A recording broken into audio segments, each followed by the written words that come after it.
صل على سيدنا محمد وعلى آل سيدنا محمد.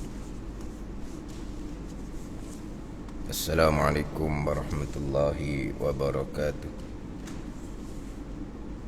الحمد لله رب العالمين، والصلاة والسلام على سيد المرسلين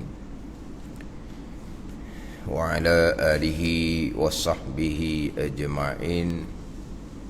Rabbi syrah li sadri wa yassir li amri wahlul 'uqdatam min lisani yafqahu qawli.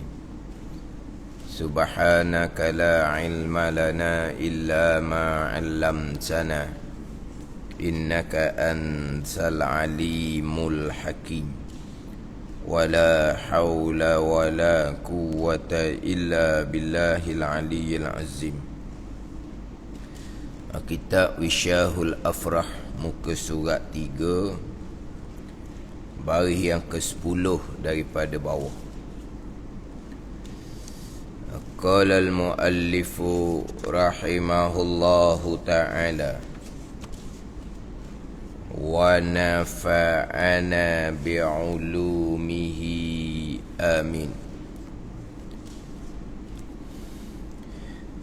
Dan dengan qadar kebajikannya, kebajikan qadar, dan kejahatannya, kejahatan qadar. Dan dengan qadar ni ataf pada kata akan Allah. Dan dengan qadar yakni bahawa engkau percaya, engkau beriman, engkau mengaku putus di hati dengan qadar. Apa dia qadar? Ketentuan Allah Subhanahu wa ta'ala pada azali. Allah yang bersifat dengan iradah, muwafaqah dengan sifat ilmu. Dan perbuatan Allah Subhanahu wa ta'ala yang bersifat dengan qudrah, itu qadar. Ketentuan Allah Subhanahu wa ta'ala pada azal. Allah yang bersifat dengan iradah telah menentukan segala-gala perkara pada azal, dan sampai masa berlaku sekalian perkara, kesemuanya datang daripada perbuatan Allah Subhanahu wa ta'ala yang bersifat dengan qudrah. Itu qadar, ketentuan Allah dan perbuatan Allah Subhanahu wa ta'ala. Ketentuan Allah yang bersifat dengan iradah, perbuatan Allah yang bersifat dengan qudrah sekalian perkara, kebajikannya, perkara yang baik, iman dan ta'ah, ketentuan Allah pada azal, dan perbuatan Allah Subhanahu wa ta'ala.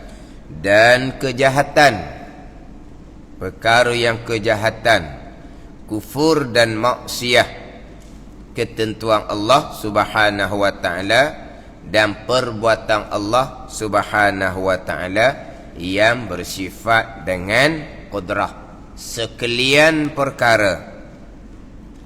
Ketentuan Allah dan perbuatan Allah Subhanahu wa ta'ala, sebagaimana dalam hadis Muslim, wal qadari kulli. Dan engkau beriman dengan ketentuan Allah dan wabil qadari kulli, itu dalam hadis Muslim. Dan engkau beriman dengan ketentuan Allah dan perbuatan Allah kulli, sekaliannya.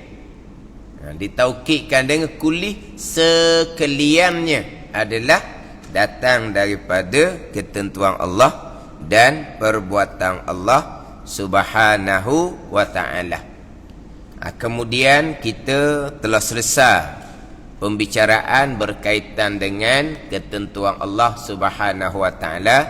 Kita bicara hak bulan lepasnya adalah perbuatan Allah Subhanahu wa ta'ala yang bersifat dengan qudrah, yang mana kita maklum rukun iman yang ke-6 dua pegangan.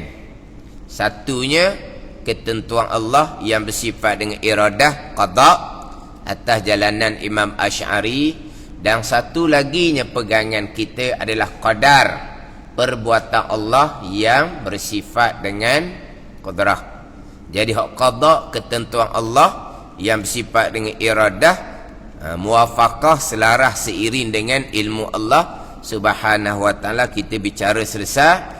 Kita bulan lepas sudah masuk kepada bicara qadar, perbuatan Allah Subhanahu wa taala, yang mana kita berulang-ulang kali tekan kena permati molek di akidah kita. Sekalian yang berlaku adalah datang daripada perbuatan Allah Subhanahu wa taala, keesaan pada perbuatan. Apa makna keesaan pada perbuatan? Kesemua perbuatan yang berlaku adalah perbuatan Allah Subhanahu wa taala. Sebagaimana hak bulan lepasnya saya ambil daripada kitab Kifayatul Awam. Apakah makna keesaan pada perbuatan? Dalam kitab Kifayatul Awam, apakah makna keesaan pada perbuatan? Wa makna wahdatihi ta'ala fil af'al, dan bermula makna keesaan Allah pada perbuatan. Tauhid ni, tauhid. Kita ngaji ilmu tauhid ni, mengesakan Allah pada zat, mengesakan Allah pada sifat, mengesakan Allah pada perbuatan. Lawannya mensyirikkan Allah Subhanahu wa taala pada zat, mensyirikkan Allah pada sifat, mensyirikkan Allah pada perbuatan. Jadi apakah makna keesaan pada perbuatan? Annahu laisa li ahadin minal makhluqati fa'lun, li'annahu ta'ala al-khaliqu li af'alil makhluqati minal anbiya'i wal malaikati wa ghairihima. Ni saya baca dah hak bulan lepas. Apa makna keesaan Allah pada perbuatan? Ialah bahawasanya tiada bagi seseorang pun daripada makhluk satu perbuatan. Tidak ada. Tidak ada. Tidak ada bagi seseorang pun daripada makhluk-makhluk Allah perbuatan. Kenapa? Tidak ada perbuatan bagi seorang pun daripada makhluk Allah Subhanahu wa taala. Tidak ada perbuatan. Tidak ada. Sebab perbuatan hanyalah perbuatan Allah Subhanahu wa taala. Kalaulah keesaan pada perbuatan, tapi makhluk ada perbuatan tersendiri, maka mana dia keesaan pada perbuatan? Ada ni. Apa makna keesaan pada zat? Tidak ada Tuhan yang lain. Kalau ada Tuhan yang lain, tak panggil keesaan pada zat. Apa makna keesaan pada perbuatan? Selain daripada Allah, tidak ada perbuatan. Itu makna keesaan pada perbuatan Allah. Semuanya perbuatan Allah. Keesaan pada zat dengan bahawa tidak ada Tuhan yang lain selain daripada Allah. Kalau ada Tuhan yang lain, dipanggil tidak keesaan pada zat. Apa makna keesaan pada perbuatan? Dengan bahawa bagi makhluk tidak ada sebarang perbuatan yang sedang berlaku. Inilah perbuatan Allah Subhanahu wa taala. Itu makna keesaan pada perbuatan. Apa makna keesaan pada perbuatan? Makna dia bahawa sesungguhnya tidak ada satu perbuatan pun bagi seseorang daripada sekalian makhluk Allah Subhanahu wa taala. Manusia tidak ada perbuatan, jin tidak ada perbuatan, malaikat tidak ada perbuatan, syaitan tidak ada perbuatan. Yang berlaku kesemuanya perbuatan Allah Subhanahu wa taala. Itu dia makna keesaan pada perbuatan. Kalaulah keesaan pada perbuatan, makhluk ada perbuatan tersendiri. Dak belawang apa panggil tu? Keesaan pada perbuatan dengan bahawa Allah yang melakukan segala-galanya. Dah. Makhluk pun ada perbuatan tersendiri. Dan mana hanya perbuatan Allah Subhanahu wa taala jua yang berlaku. Sama ada yang berlaku di bumi, sama ada yang berlaku di langit, sama ada yang berlaku di dunia, sama ada yang berlaku di akhirah. Kesemuanya adalah perbuatan Allah Subhanahu wa taala. Itu dia keesaan pada perbuatan. Ni pegangan. Yang kita duk bercakap, saya buat itu cakap sebab tak ada salah. Hak di hati kita tidak ingat kepada perbuatan Allah, itu hati orang awam. Kita bercakap, saya yang melakukan, saya yang buat, saya yang kerjakan, itu percakapan. Ingatan di hati pun saya belakalah, itu hati orang awam. Yang dibicara sekarang adalah berkaitan dengan iman, berkaitan dengan akidah, berkaitan dengan pegangan. Berpegang di akidah, keesaan pada perbuatan, dengan makna tidak ada bagi makhluk satu perbuatan pun. Tidak ada satu perbuatan pun bagi seseorang daripada makhluk Allah Subhanahu wa taala. Kalau sini tak boleh selesai, tak boleh jalan lah. Ada ni, tak faham keesaan pada perbuatan. Kenapa tidak ada satu perbuatan pun bagi makhluk? Li'annahu ta'ala al-khaliqu li'af'alil makhluqat, kerana sesungguhnya Allah Ta'ala yang menjadikan sekalian perbuatan makhluk. Jadi makhluk ada perbuatan kita? Tidak ada lah. Sebab yang berlaku di makhluk, wa imam malaikah sekalipun, kesemuanya adalah perbuatan Allah. Mana makhluk? Minal anbiya'i wal malaikati wa ghairihima.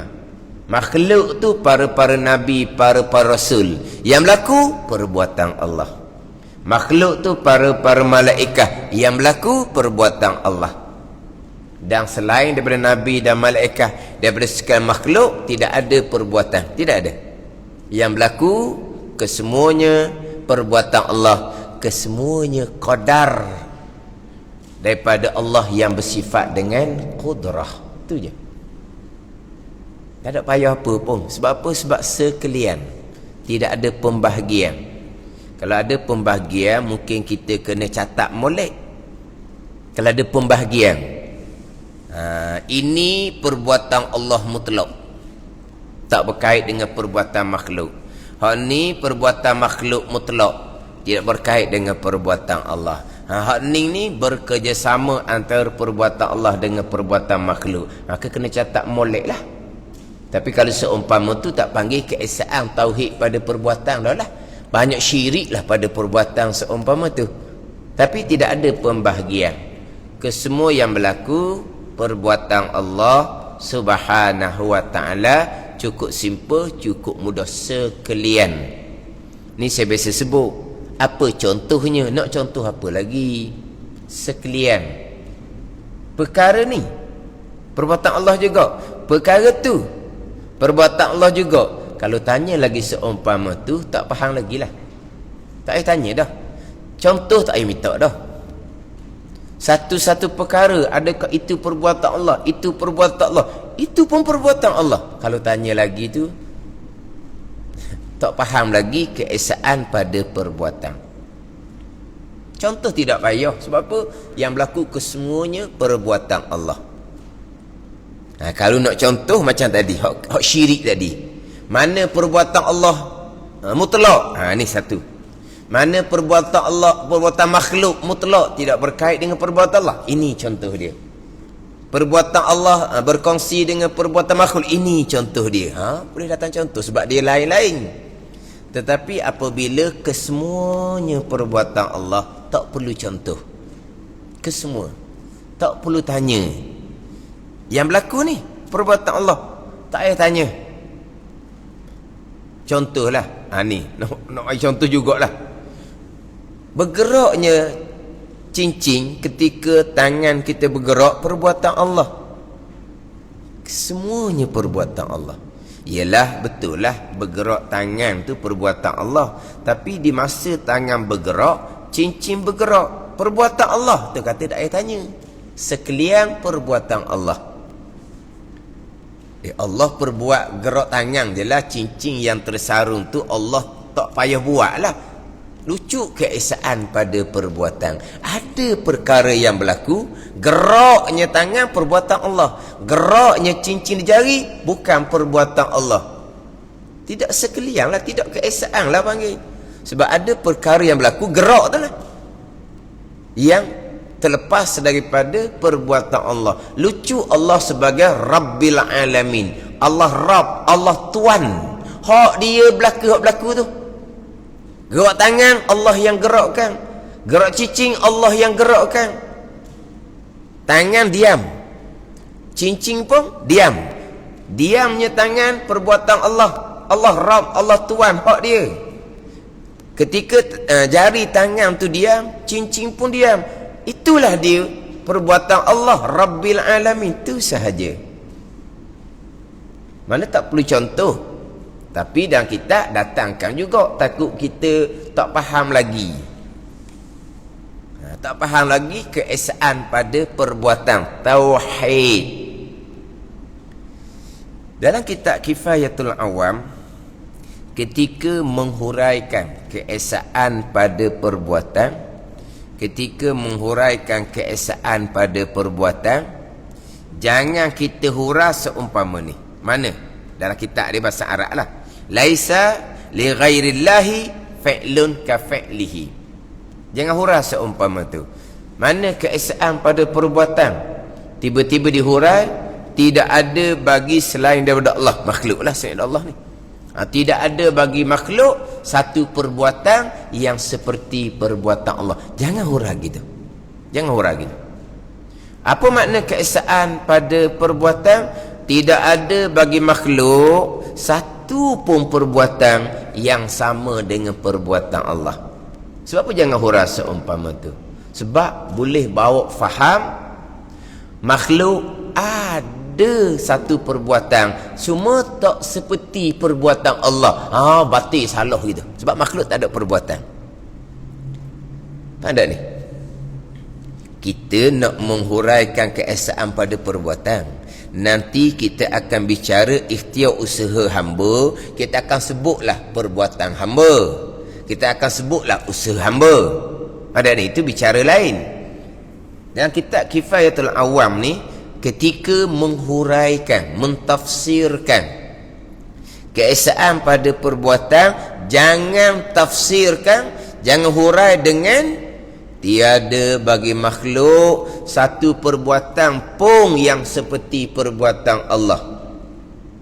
Kenapa tak boleh hurai seumpama tu? Sebab akan bawa faham di kita ni selain daripada Allah ada perbuatan cuma tidak seperti perbuatan Allah. Jadi kalau selain Allah ada perbuatan cuma tidak seperti perbuatan Allah, luculah keesaan pada perbuatan. Sebab apa? Sebab selain daripada Allah makhluk tidak ada perbuatan. Bukan kata tidak ada perbuatan yang seperti perbuatan makhluk, tidak ada perbuatan. Bukan kata ada perbuatan tapi tak seperti dengan perbuatan Allah. Salah sangat-sangat.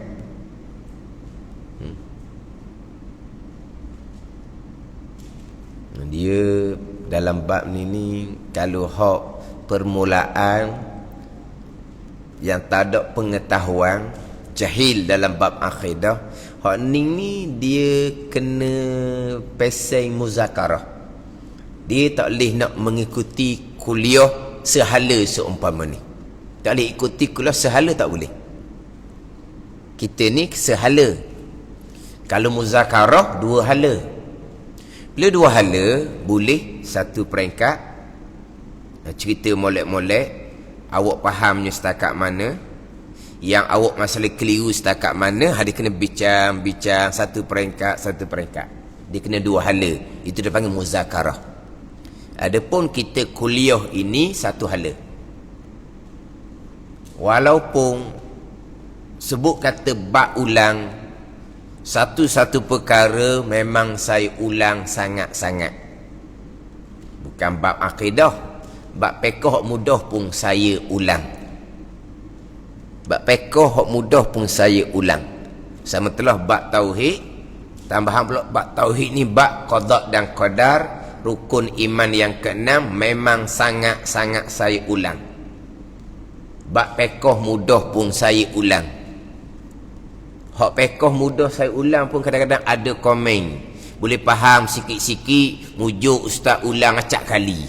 Tu bab fiqh mudah pun boleh faham sikit-sikit je. Tu pun mujuk ustaz ulang acak kali. Boleh faham sikit-sikit je. Bab fiqh hak mudah. Dan nak kata gua ni. Ni apa panggil apa? Sehala. Dia perkara ni saya sebut dah berulang-ulang kali. Ini dalam bab pegangan. Yang wajib ibu bapa tanamkan pegangan ni sebelum anak balik. Ketika anak kita suci, ditanam dengan akidah yang suci. Anak kita suci, ahli syurga sebelum mereka balik. Ahli syurga. Kalau mati sebelum balik, syurga, ahli syurga, suci. Ketika anak kita suci, inilah kewajipan yang pertama-tama atas kita dengan anak kita adalah ajar berkaitan dengan mengenal Allah dan mengenal Rasul.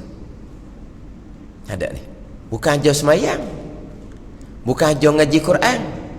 Hak permulaan, ajar mengenal Allah, ajar mengenal Rasul. Itu permulaan.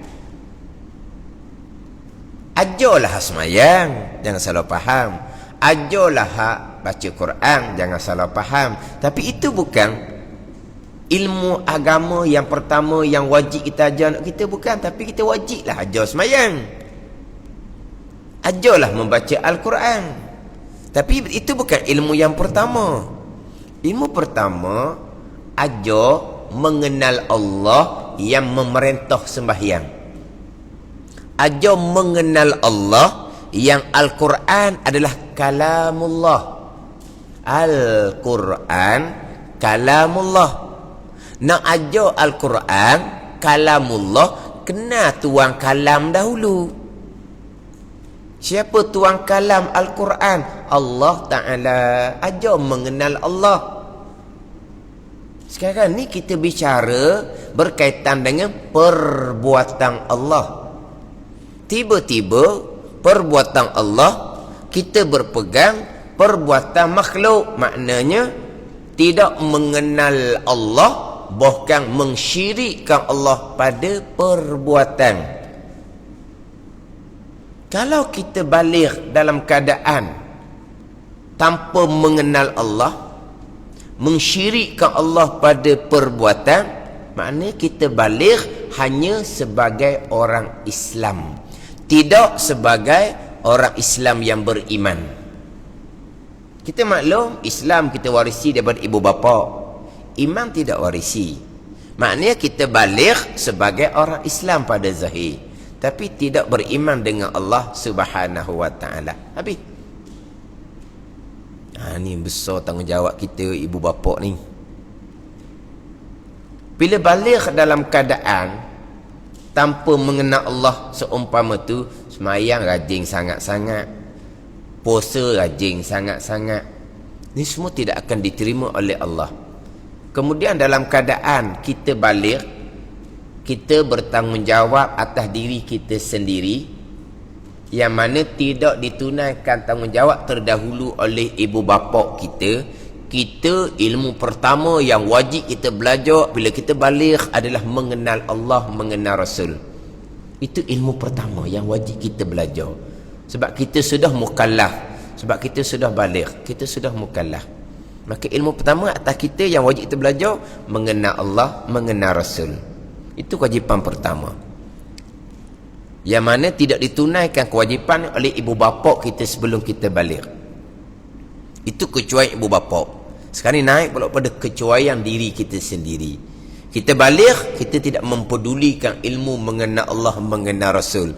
Kita hanya fokus pada ilmu dunia. Pagi sampai ke petang, pagi sampai ke petang, nak berjaya ni, nak tinggi ni, nak naik belajar tinggi tu. Kenal ada Allah dan Rasul. Kenal Allah ada, Allah sedia, Allah kekal. Kemudian kenal tak keesaan pada perbuatan. Kenal tak Allah yang bersifat kudrah, yang menjadikan segala-gala. Tak kenal situ, tak panggil mengenal Allah. Belum lagi ma'rifatullah, belum lagi beriman dengan Allah. Kita sudah balik, kita sudah bertanggungjawab tadi kita sendiri, tapi kita belajar ilmu dunia. Bertahun siapa mau 20, 30, 40 semayang puasa tak tinggal, tapi akidah tidak ada. Betul lah, di akidah kita Allah ada, Allah sedia, Allah kekal. Tapi akidah kita bab keesaan pada perbuatan, hak rukun iman yang keenam ada ke tak? Tak ada lah. Satu je tak ada, tak sah. Ini bab iman, bab akidah. Satu je tak ada lah.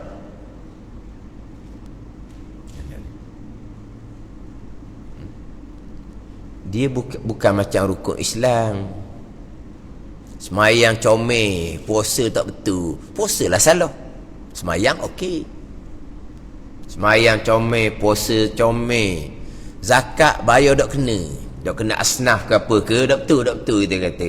Tak ada apalah, semayang okey, puasa okey. Zakat je lah kena buat semula.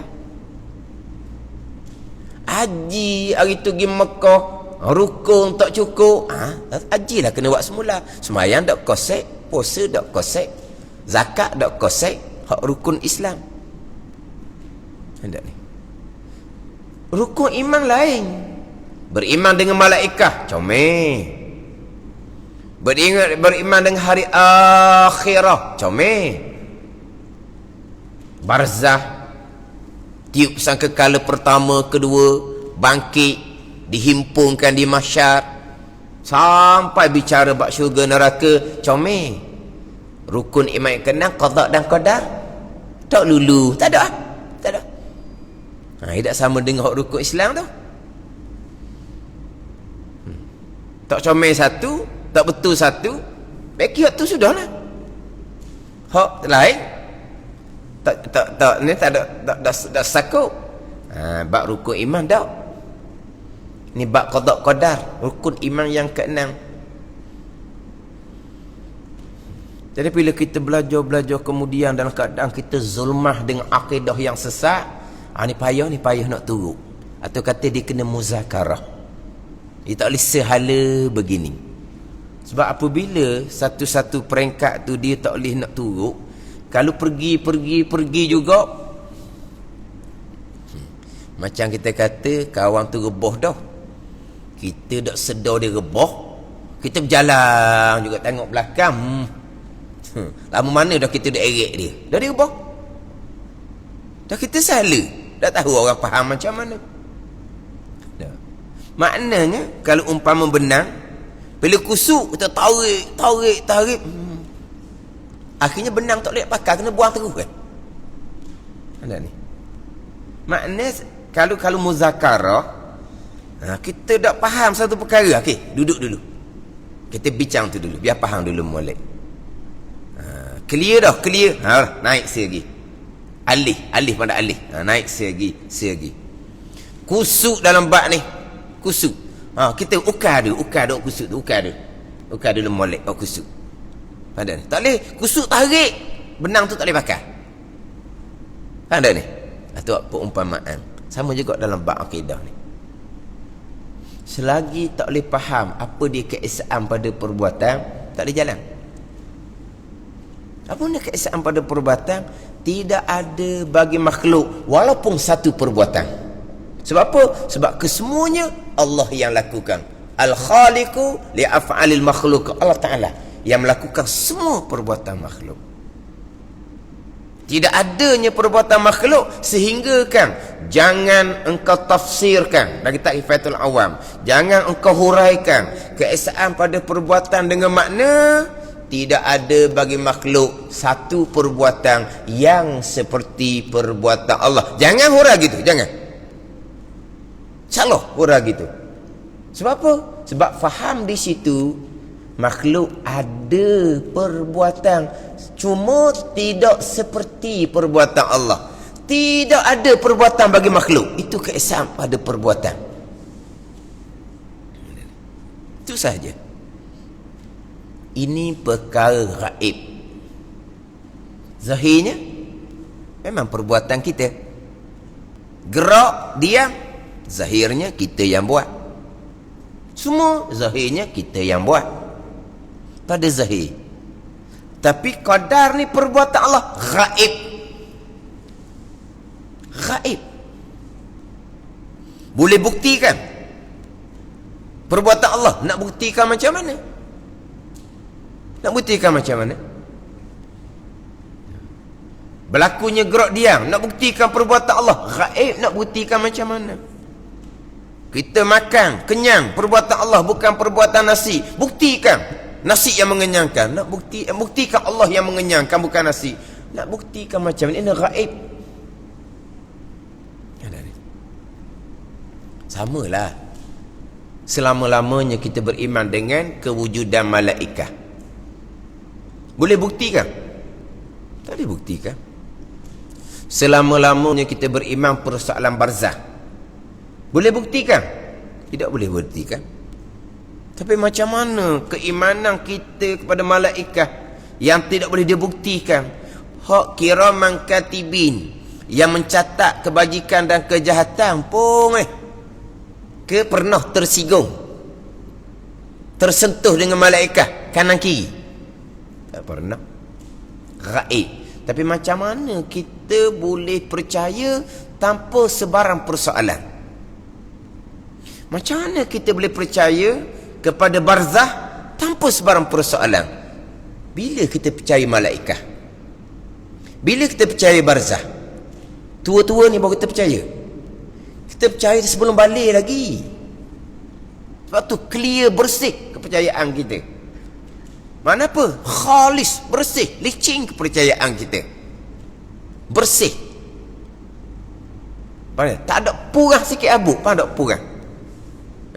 Faham purang? Khalis, ikhlas, suci. Tak purang lah. Purang ni kita berasa macam ada kita purang apa panggil? Ni licin minyak. Kita percaya pada malaikat yang tidak boleh dibuktikan.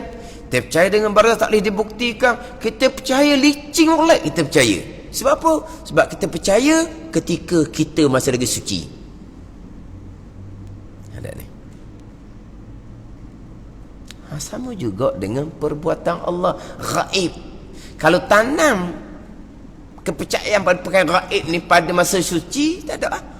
Clear je lah, mudah je lah. Apa masalah ni?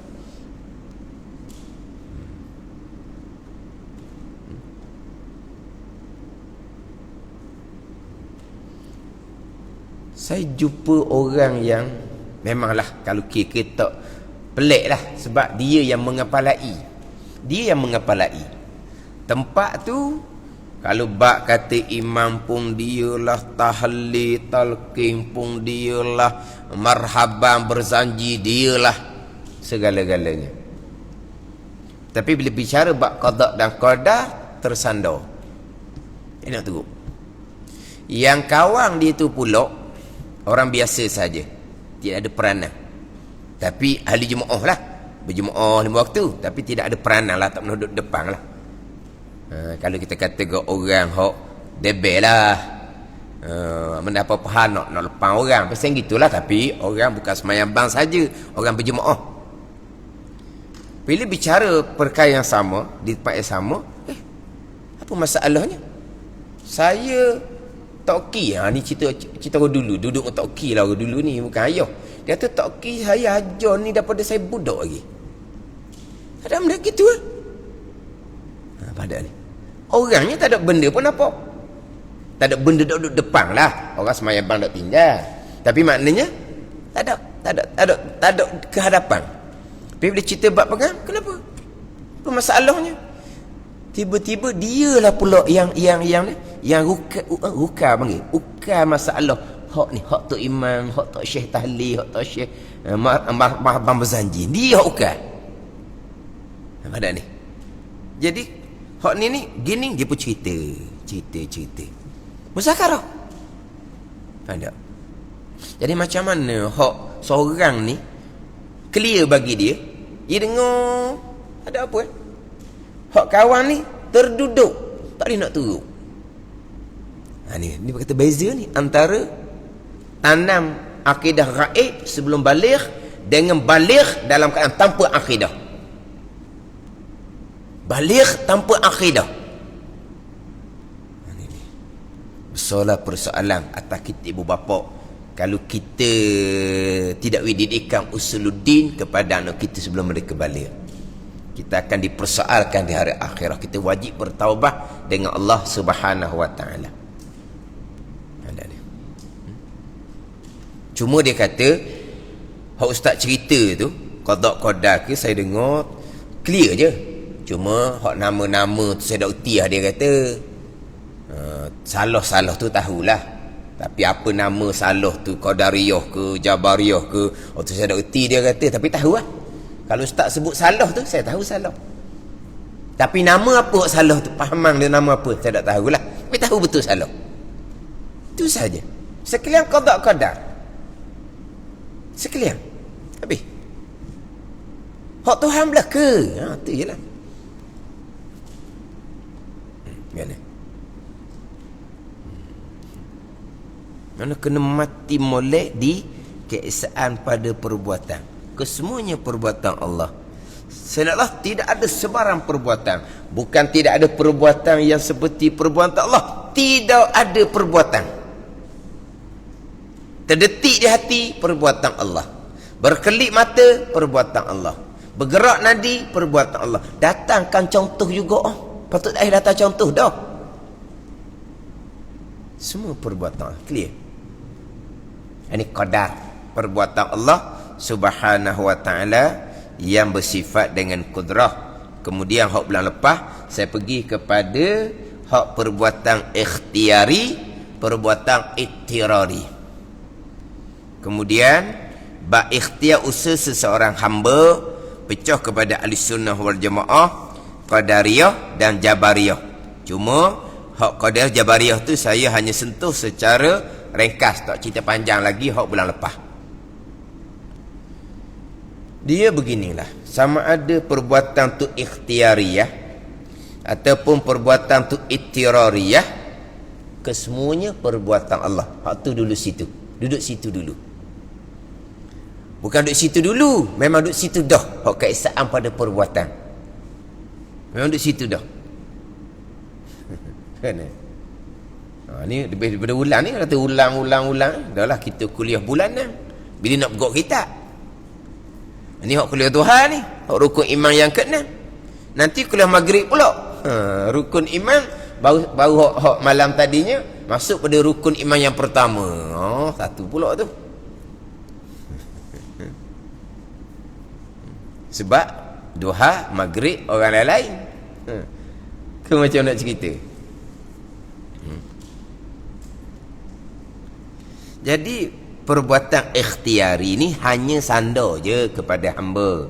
Tapi jangan lucu keesaan pada perbuatan ikhtiari, ittirari, semuanya perbuatan Allah. Perbuatan Allah sebagaimana qada azali. Qada azali clear dah kita. Qada azali. Sekarang semua yang berlaku perbuatan Allah. Allah perbuat ni sebagaimana hak azali. Qada azali, ketentuan azali. Allah telah menentukan segala-gala perkara. Kalau Allah buat segala-gala tapi Allah tidak mengqadakan, panggil apa perbuatan seumpama tu?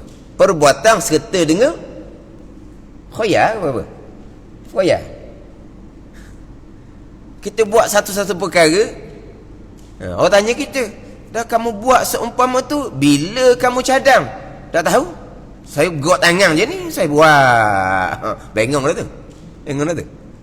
Ni kalau kita ni, hak perbuatan kita zahir itulah. Hakiki perbuatan Allah belaka. Kita ni buat apa-apa, kita ada tak perancangan terdahulu? Tak ada, tak ada. Lepas tu kamu buat, buat. Lepas tu kamu melangkah tu, nak pergi ke mana? Melangkah. Nak pergi ke mana kamu ni? Tak ada. Gitu. Tu kena pegang tu. Kena pegang. Kena pegang tidak. Punah hadiah ni sebab apa? Dah buat apa-apa tak ada perancangan. Pula kereta. Nak gimana pula kereta? Dah tahu. Ikut steering. Tak tahu, pening hanyung. Tu. Ada kisah orang, dia pula kereta, tak tahu nak gimana. Tak tahu. Lepas tu, dia turut belakang bah. Ni cerita sungguh. Dia turut belakang bah. Bah berhenti makan, dia berhenti makan. Bah jalan, dia jalan. Bah berhenti makan, dia makan. Bah sapa ke Melaka. Sapa ke Melaka dia, orang Terengganu. Sebab apa gitu? Dia pening. Apa pening? Tok lelaki nak bini seorang lagi masa tu. Ni cerita betul ni. Pening dia, khoya jalan. Bah nak gimana dia tak tahu. Cuma dia nak jalan. Ada ni. Kalau orang pun nampak dah bengong gitu. Sekarang Allah perbuat kita bicara sekarang qadar, perbuatan Allah. Allah perbuat sebagaimana qada Allah pada azal. Tu tetap dah tu. Qada Allah pada azal tetap dah. Kita selesai dah bicara bab qada. Sekian perkara telah diqadakkan oleh Allah Subhanahu wa taala yang bersifat dengan iradah. Ini kita bicara bab qadar, perbuatan Allah Subhanahu wa taala. Jadi disandar perbuatan kepada kita. Namanya ikhtiar usaha. Dan ada perbuatan kita dia panggil ittirariyah, dia panggil. Perbuatan yang tanpa pilihan. Tanpa pilihan ni sebab contoh bulan lepasnya orang OKU. Kepala dia bergerak tu. Dia kan kepala dia bergerak. Berlaku perbuatan gerak kepala kepada OKU tadi ni. Ada tak pilihan dia? Tidak ada. Dia panggil ittirariyah. Hak tu sepakat. Ahli sunnah wal jamaah, qadariyah, jabariyah sepakat. Perbuatan Allah langsung tidak disandarkan kepada hamba. Ada ni. Ikhtiyariyah disandar kepada hamba hanya pada majazi, letak saja, bukan sebenar-benar. Sebab sebenar-benarnya makhluk tidak ada sebarang perbuatan atau sebenar-benar. Cuma diletak kepada pilihan dan perbuatan hamba, dipanggil majazi saja, letak saja, letak tupang dia, bukan hakiki. Tapi nak ceritanya ittirariyah ni sepakat antara ahli sunnah, qadariyah, jabariyah. Qadariyah, jabariyah nama yang masyhur. Kita kena tahu qadariyahnya macam mana, jabariyahnya macam mana. Yang saya sebut sebelum ni percakapan orang tua dah. Ahli sunnah wal jamaah, qadariyah, jabariyah, qadariyah, jabariyah. Kenapa duduk mulut orang tua kita? Sebab kita nak peringat molek. Qadariyah, jabariyah akidah yang sesat. Yang mana kita nak letak akidah ahli sunnah wal jamaah ni, nak letak molek ni, kita kena kenal qadariyah, jabariyah. Sebab ahli sunnah tu duduk tengah. Tak ada ni. Duduk tengah. Terundur, jabariyah. Terlajak, qadariyah. Apa ada ni? Lepas tu, qadariyah, jabariyah nak kena kenal molek. Kita qadariyah, jabariyah, qadariyah, jabariyah. Kita tak tahu apa benda pun. Sebab dalam rukun iman yang keenam tidak ada bicara bab ikhtiar usaha. Rukun yang keenamnya sekalian qada qadar. Sekalian qada qadar. Hak Tuhan belaka. Mana ada bicara ikhtiar usaha? Tidak ada bicara ikhtiar usaha. Kena cerita pula bab ikhtiar usaha. Kalau kita berhenti setakat tu, Tuhan belaka. Tak ada kita. Jabariyah terundur dia panggil. Ni nak kena jaga. Kita ahli sunnah wajib berpegang hamba ada pilihan dan perbuatan. Wajib berpegang walaupun hakikinya tidak ada. Hakikinya tidak ada. Tapi berpegang ada pilihan dan perbuatan, bukan pilihan dan perbuatan mutlak hak makhluk. Kalau pilihan dan perbuatan mutlak hak hamba, terlajak jadi qadariyah. Ni nak letak molek ahli sunnah jemaah ni. Terundur Jabariyah, terlajak qadariyah. Nak letak molek, takut sangat, tak ada khija. Mu Tuhan Jabariyah. Berani sangat perbuatan kita lah sungguhnya bukan. Berani sangat tu qadariyah. Dia kena duduk tengah molek. Faham tak ni? Buat bandingan lah orang bawa kereta mana. Kalau nakut sangat, tak salah bawa kereta lah. Berani sangat pun tak jadi kau. Dia kena duduk tengah. Ni contoh orang nak test kereta. Nakut, enjin down, kereta tak gerak. Masa berlatih, masa sekolah tu, berlatih pandai sangat dah. Siapa masa test, takut sangat, berdown enjin, kereta tak gerak, nangis dah dalam. Hok berani sangat, hok bawa kereta lama dah ni. Parking payah apa? Dia pun perang masuk parking. Tak ada apa-apa, terbalik dah setiang. Itu berani sangat. Kita nak parking, nak letak molek tu. Ahli sunnah wal jamaah. Tapi walaupun kita akan bicara perbuatan pilihan ikhtiari, sekalian qada dan qadar, tetap ada situ. Cuma perbuatan ikhtiari disandarkan kepada hamba. Sandar majazi, letak saja je. Kenapa wajib berpegang hamba ada pilihan dalam perbuatan walau hakikinya tidak ada? Kerana dalam ayat Quran banyak ayat-ayat yang menyandarkan perbuatan kepada hamba, setakat itu saja. Iyyaka na'budu wa iyyaka nasta'in, akan dikau kami yang sembah kami. Maka ahli sunnah berpegang kami hamba ada pilihan dan perbuatan. Wajib berpegang kami hamba ada pilihan dan perbuatan. Tapi pilihan dan perbuatan hamba tetap duduk di bawah alhamdulillahi rabbil alamin. Allah Rabb, Allah Tuhan. Hak dia belaka, qada qadar dia belaka. Pilihan hamba perbuatan Allah, usaha hamba perbuatan Allah. Duduk di bawah alhamdulillahi rabbil alamin. Ini berulang kali dah saya sebut ni. Hak akidah suratul Fatihah. Satu-satu surah daripada 114 surah yang wajib kita baca dalam tiap-tiap rakaat sembahyang. Pekahnya kena baca Fatihah, jaga huruf, jaga tasydid, jaga makhraj. Untuk sah rukun kauli membaca Fatihah itu hukum pekah. Tapi kalau hukum pekah comel sekalipun, tidak berakidah dengan akidah suratul Fatihah, sembahyang tidak diterima oleh Allah. Fatihah tu akan laknat balik orang yang membaca tanpa beramal, tanpa berakidah dengan suratul Fatihah.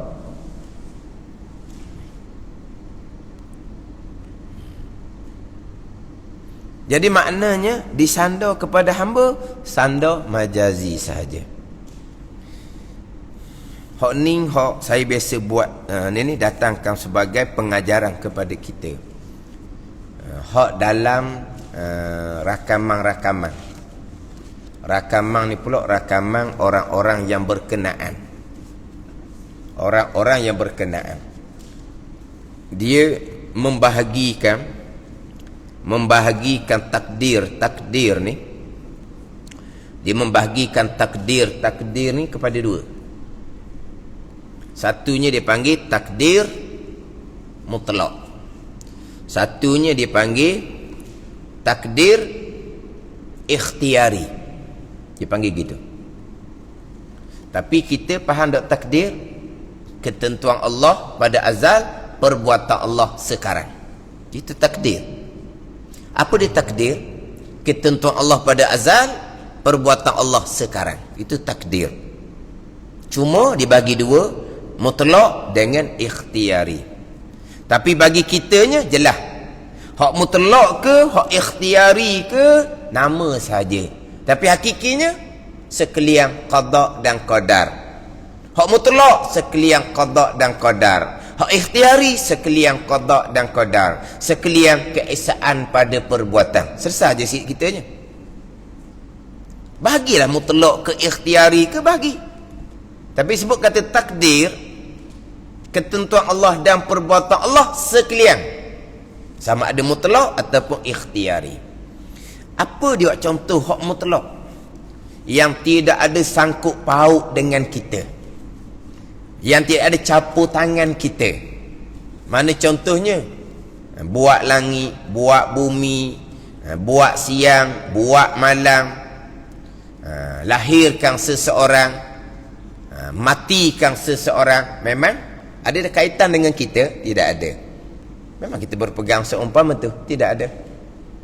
Dipanggil takdir mutlak. Mana apa? Qada qadar Tuhan yang tak ada sangkut paut dengan hamba. Betul? Hak ikhtiari, hak ikhtiari ni.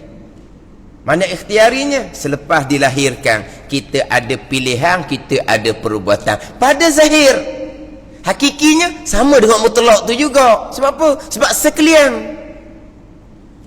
Tiba-tiba hak mutlak je, hak qada qadar.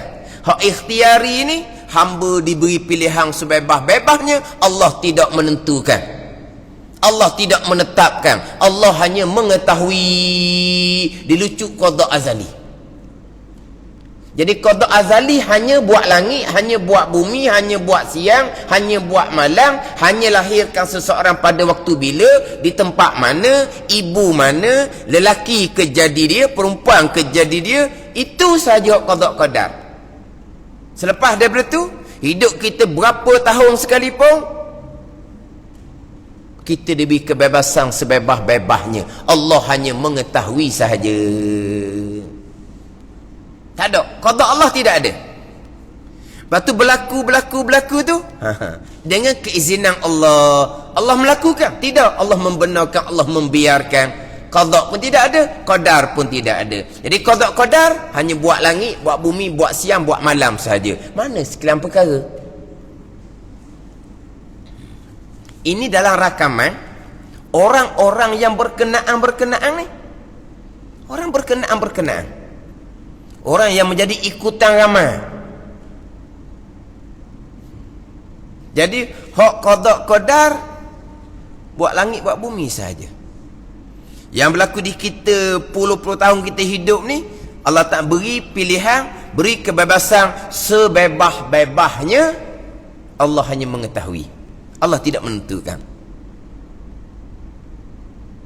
Tapi alasan akal dia sedap. Bila Allah tidak menentukan, Allah tidak menetapkan, kita diberi kebebasan sebebas-bebasnya, maka kita akan bertanggungjawab atas diri kita sendiri. Buat baik, dapat balasan baik. Buat jahat, di akhirat akan diseksa. Kita bertanggungjawab sendiri atas perbuatan kita, dan kita menerima balasan sendiri atas perbuatan kita, sebab Allah tidak menentukan. Allah tidak mengqadakkan. Kan logik dengan akal tu kan. Oh, Allah menentukan segala-gala. Hak baik tak apalah, masuk syurga. Hak jahat Allah menentukan juga, Allah menetapkan juga. Maka berlakulah perkara tersebut. Siapa kena hukum? Kita kena hukum. Mana keadilan Allah? Ni Mu'tazilah ni. Ni Mu'tazilah. Dia pakai logik akal. Kan makan tu dengan akal, asal di logik akal. Ni pun orang hawa-hawa ni. Jadi apabila sekalian qada dan qadar termasuk perbuatan ikhtiari kita, maknanya apa? Kita terikat, kita dipaksa. Kita bukan terikat, kita bukan dipaksa. Kita tidak ada apa-apa pun yang berlaku tu qada dan qadar. Tak ada terikat, tak ada dipaksa. Sebab kita tidak ada apa-apa. Tak ada. Kalau kaki tak ada. Yang berlaku semua qada qadar. Terikat kat mana? Tak ada lah. Kalau terikat ni, kita ikut baku qada-qadar, kita nak kod lain tapi terikat. Dipaksa, kita nak kod lain tapi dipaksa. Tak. Kita tidak terikat, tidak dipaksa. Sebab apa? Kesemuanya qada dan qadar. Tak ada bahagian kita hakikinya. Tak ada terikat, tak ada dipaksa. Hak qada qadar belaka. Habis kat tu je. Ya. Cuma disebut jelah. Ini majburan batina, mukhtaran zahira, majburan batin dalam kitab tauhid. Pada zahirnya kita bebas memilih, tapi pada hakikinya kita terikat dengan qada dan qadar. Disebutlah seumpama tu. Pada zahir kita bebas memilih ke macam mana. Kita nak mari ke masjid, kita nak balik, kita nak ke situ, kita nak ke sini, bebas pada zahirnya. Tapi hakikinya itulah qada dan qadar Allah Subhanahu wa taala. Maknanya kalau orang tanya kita, adakah kita bebas memilih ataupun terikat dengan qada dan qadar, kita bebas memilih pada zahir, tapi hakikinya yang kita pilih itulah qada dan qadar Allah. Sekaliannya perbuatan Allah Subhanahu wa taala. Itu saja.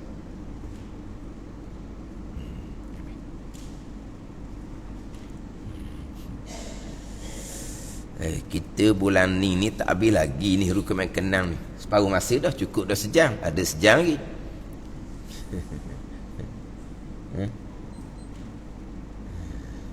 Kira-kira ni kita tak sambung tajuk baru pun lagi ni, masih lagi hak bulan lepas. Hak bab perbuatan ikhtiari, pilihan kita pada zahir. Tapi hakikinya qada dan qadar. Tapi kita ahli sunnah wal jamaah wajib berpegang hamba ada pilihan, hamba ada perbuatan. Tapi ikhtiar pada zahir sahaja bebas. Hakikinya terikat dengan hakikinya ittirar belaka. Ittirar tadilah OKU. Tidak ada pilihan. Gerak diam kepala, ittirar, perbuatan Allah, perbuatan Allah. Hak pilihan kita yang gerak dia ni pun ittirar je pada hakikinya. Ada ni perbuatan Allah Subhanahu wa taala sama saja. Macam tadilah takdir mutlak ke, buat langit, buat bumi, buat siang, buat malam, takdir ikhtiari ke, gerak diam, gerak diam, gerak diam kita, kesemuanya qada dan qadar Allah sama sahaja. Jadi perbuatan ikhtiariyah pun sama dengan perbuatan ittirariyah. Cuma kita ahli sunnah wal jamaah wajib isbatkan di akidah hamba ada pilihan, hamba ada perbuatan, wajib tu. Tetapi pilihan dan perbuatan hamba tetap qada dan qadar Allah Subhanahu wa taala. Jadi kalau pilihan dan perbuatan hamba qada dan qadar Allah, berarti kita tak ada apa sekara lah kalau gitu. Dah kita balik pada hakiki, ada apa lagi sekiranya qada dan qadar. Lepas tu saya berulang kali sebut, sebelum kita nak pergi pada ikhtiar dan usaha yang wajib kita berpegang, tajuk rukun iman yang ke-6 tu molek dulu. Tajuk rukun iman ke-6 tu sekalian qada qadar, sekalian qada qadar. Kita berpegang ada pilihan, qada qadar juga hakikinya. Kita wajib berpegang ada usaha perbuatan, qada qadar juga hakikinya. Rukun iman ke-6 tu lah. Tu sahaja. Mana apabila sekalian qada qadar, ada apa kita? Kan tak ada kan? Semuanya qada qadar. Jadi kita berpegang ada pilihan dan perbuatan hanya kerana ayat Al-Quran banyak menyanda perbuatan kepada hamba. Kita berpegang dengan ayat Al-Quran, kita pun berpeganglah hamba ada pilihan dan perbuatan. Tapi hakikinya balik kepada ayat-ayat Al-Quran yang bahawa kesemuanya adalah perbuatan Allah Subhanahu wa taala dah. Kenapa Allah masih lagi menyandarkan perbuatan kepada hamba, walhal hakikinya sekalian perbuatan Allah qada dan qadar, la yus'alu amma yaf'alu wa hum yus'alun. Jangan ditanya pekerjaan Allah Subhanahu wa taala, kamu yang akan ditanya pada hari akhirat. Yang tanya sekat tu sudahlah. Tapi sebelum pergi pada ikhtiar usaha, kita nak berpegang di akidah hamba ada ikhtiar, hamba ada usaha. Rukun yang kenang duduk di sini, sekalian qada dan qadar. Keesaan pada perbuatan sini dah. Mana kalau pergi pada ikhtiar usaha, qada qadar. Pergi pada ikhtiar usaha, perbuatan Allah, keesaan pada perbuatan. Oh dah kalau gitu ikhtiar usaha tak ada dah. Bila nak ada hakikinya tak ada lah. Kita berpegang sekalian qada qadar, ada apa kita? Tak ada lah. Kita berpegang keesaan pada perbuatan, ada apa kita? Tak ada lah. Berpegang ada ikhtiar usaha. Ikhtiar usaha ni kerana ayat menyandar kepada hamba. Iyyaka na'budu wa iyyaka nasta'in. Contoh ayat lain banyaklah. Tapi kita ambil ayat suratul Fatihah sudahlah. Ada ni. Jadi berpegang hamba ada pilihan dan perbuatan, tapi pilihan dan perbuatan qada dan qadar. Di sini dah akidah. Itu dah usaha keesaan pada perbuatan ni. Tauhid ada dah di akidah kita ni dah. Kat tu je.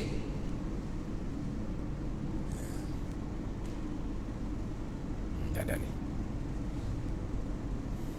Pergi pada itu usaha, cabut nyacang semula.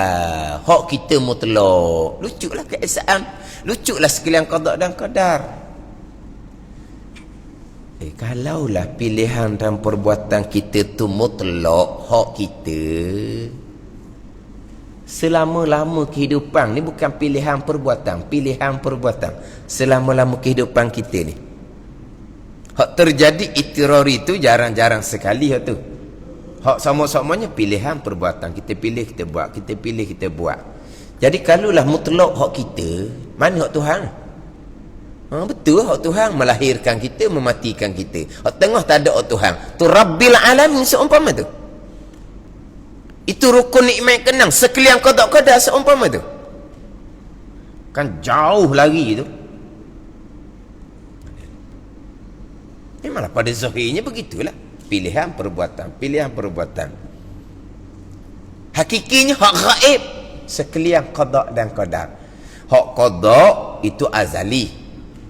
Hanya Allah yang mengetahui. Malaikat pun tak tahu qada azali. Hak sedang berlaku di kita ni. Memilih melakukan. Zahir hak kita. Dak qadar perbuatan Allah. Keesaan pada perbuatan tadilah gaib.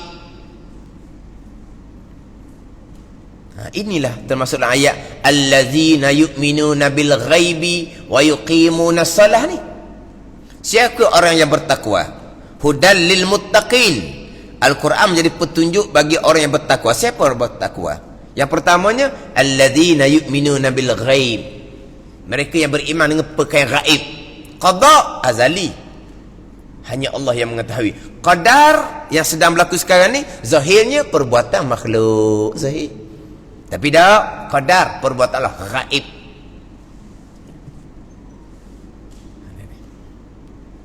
Jadi termasuk diri pilihan dan perbuatan hamba adalah qada dan qadar Allah Subhanahu wa taala, tapi wajib berpegang di akidah, isbatkan di akidah hamba ada pilihan, hamba ada perbuatan. Tidak berpegang hamba ada pilihan, tidak berpegang hamba ada perbuatan, itu akidah Jabariyah, akidah yang terpesong. Sebab tidak berpegang dengan ayat yang menyandarkan perbuatan kepada hamba. Walaupun hakikinya betul hak Jabariyah tu. Itulah sebab hak Tuhan belaka. Sekalian qada dan qadar. Keesaan pada perbuatan memang hakikinya betul Jabariyah. Tapi kenapa dia, akidah dia terpesong? Sebab tidak berpegang ada pilihan dan perbuatan. Dan Quran menyandar iyyaka na'budu wa iyyaka nasta'in. Tak berpegang dengan Al-Quran. Salah situlah. Walaupun hakikinya betul sekalipun. Ini cerita berpegang berkaitan ikhtiar usaha. Adapun kita memilih dan melakukan, memanglah itu sepanjang masa. Ke macam mana? Hakikinya tak ada pilihan dan perbuatan. Lepas tu macam mana? Tak mahu pilih, tak mahu buat apalah. Kekal mati situlah jawapan dia. Lepas tu kita sebagai hamba, kita kena melakukan. Memang kita melakukan. Ke tidak melakukan sekarang ni? Sekarang ni. Kita bernafas tak? Kita bernafas. Kita duduk diam. Kita bergerak. Hak zahir. Hak dalam tubuh kita pula organ-organ berfungsi panjang masa. Kenapa tidak ada perbuatan? Nanti kita bangun, kita balik, itu perbuatan. Tapi yang berlaku di kita itulah qada dan qadar Allah Subhanahu wa taala. Itu pegangan kita. Oh, Tuhan belaka duduk diam, kita duduk diam mana? Kita duduk diam tu pun perbuatan Allah Subhanahu wa taala. Ada orang, oh kalau qada qadar Tuhan belaka ustaz, saya tak mau khija, dia kata. Tak mau khija. Kata bukan kata tak mau kerja, tak usah makan lah. Betul makan, bukan makan yang mengenyangkan. Mati lah saya. Tu nak kau tak mati dah tu. pelik sangat. Dia tak mau kerja. Masalahnya bukan tak mau kerja. Kita gerak diam ni perbuatan dah tu. Kita panggil pekerjaan, gerak diam. Lepas tu tak mau bergerak, tak mau diam. Allah yang melakukan di kita sesaat. Gerak diam, itulah perbuatan Allah. Cuma kita dari segi syariah, kita dituntut berusaha. Perintah Allah. Kita pun berusaha. Itulah qada dan qadar.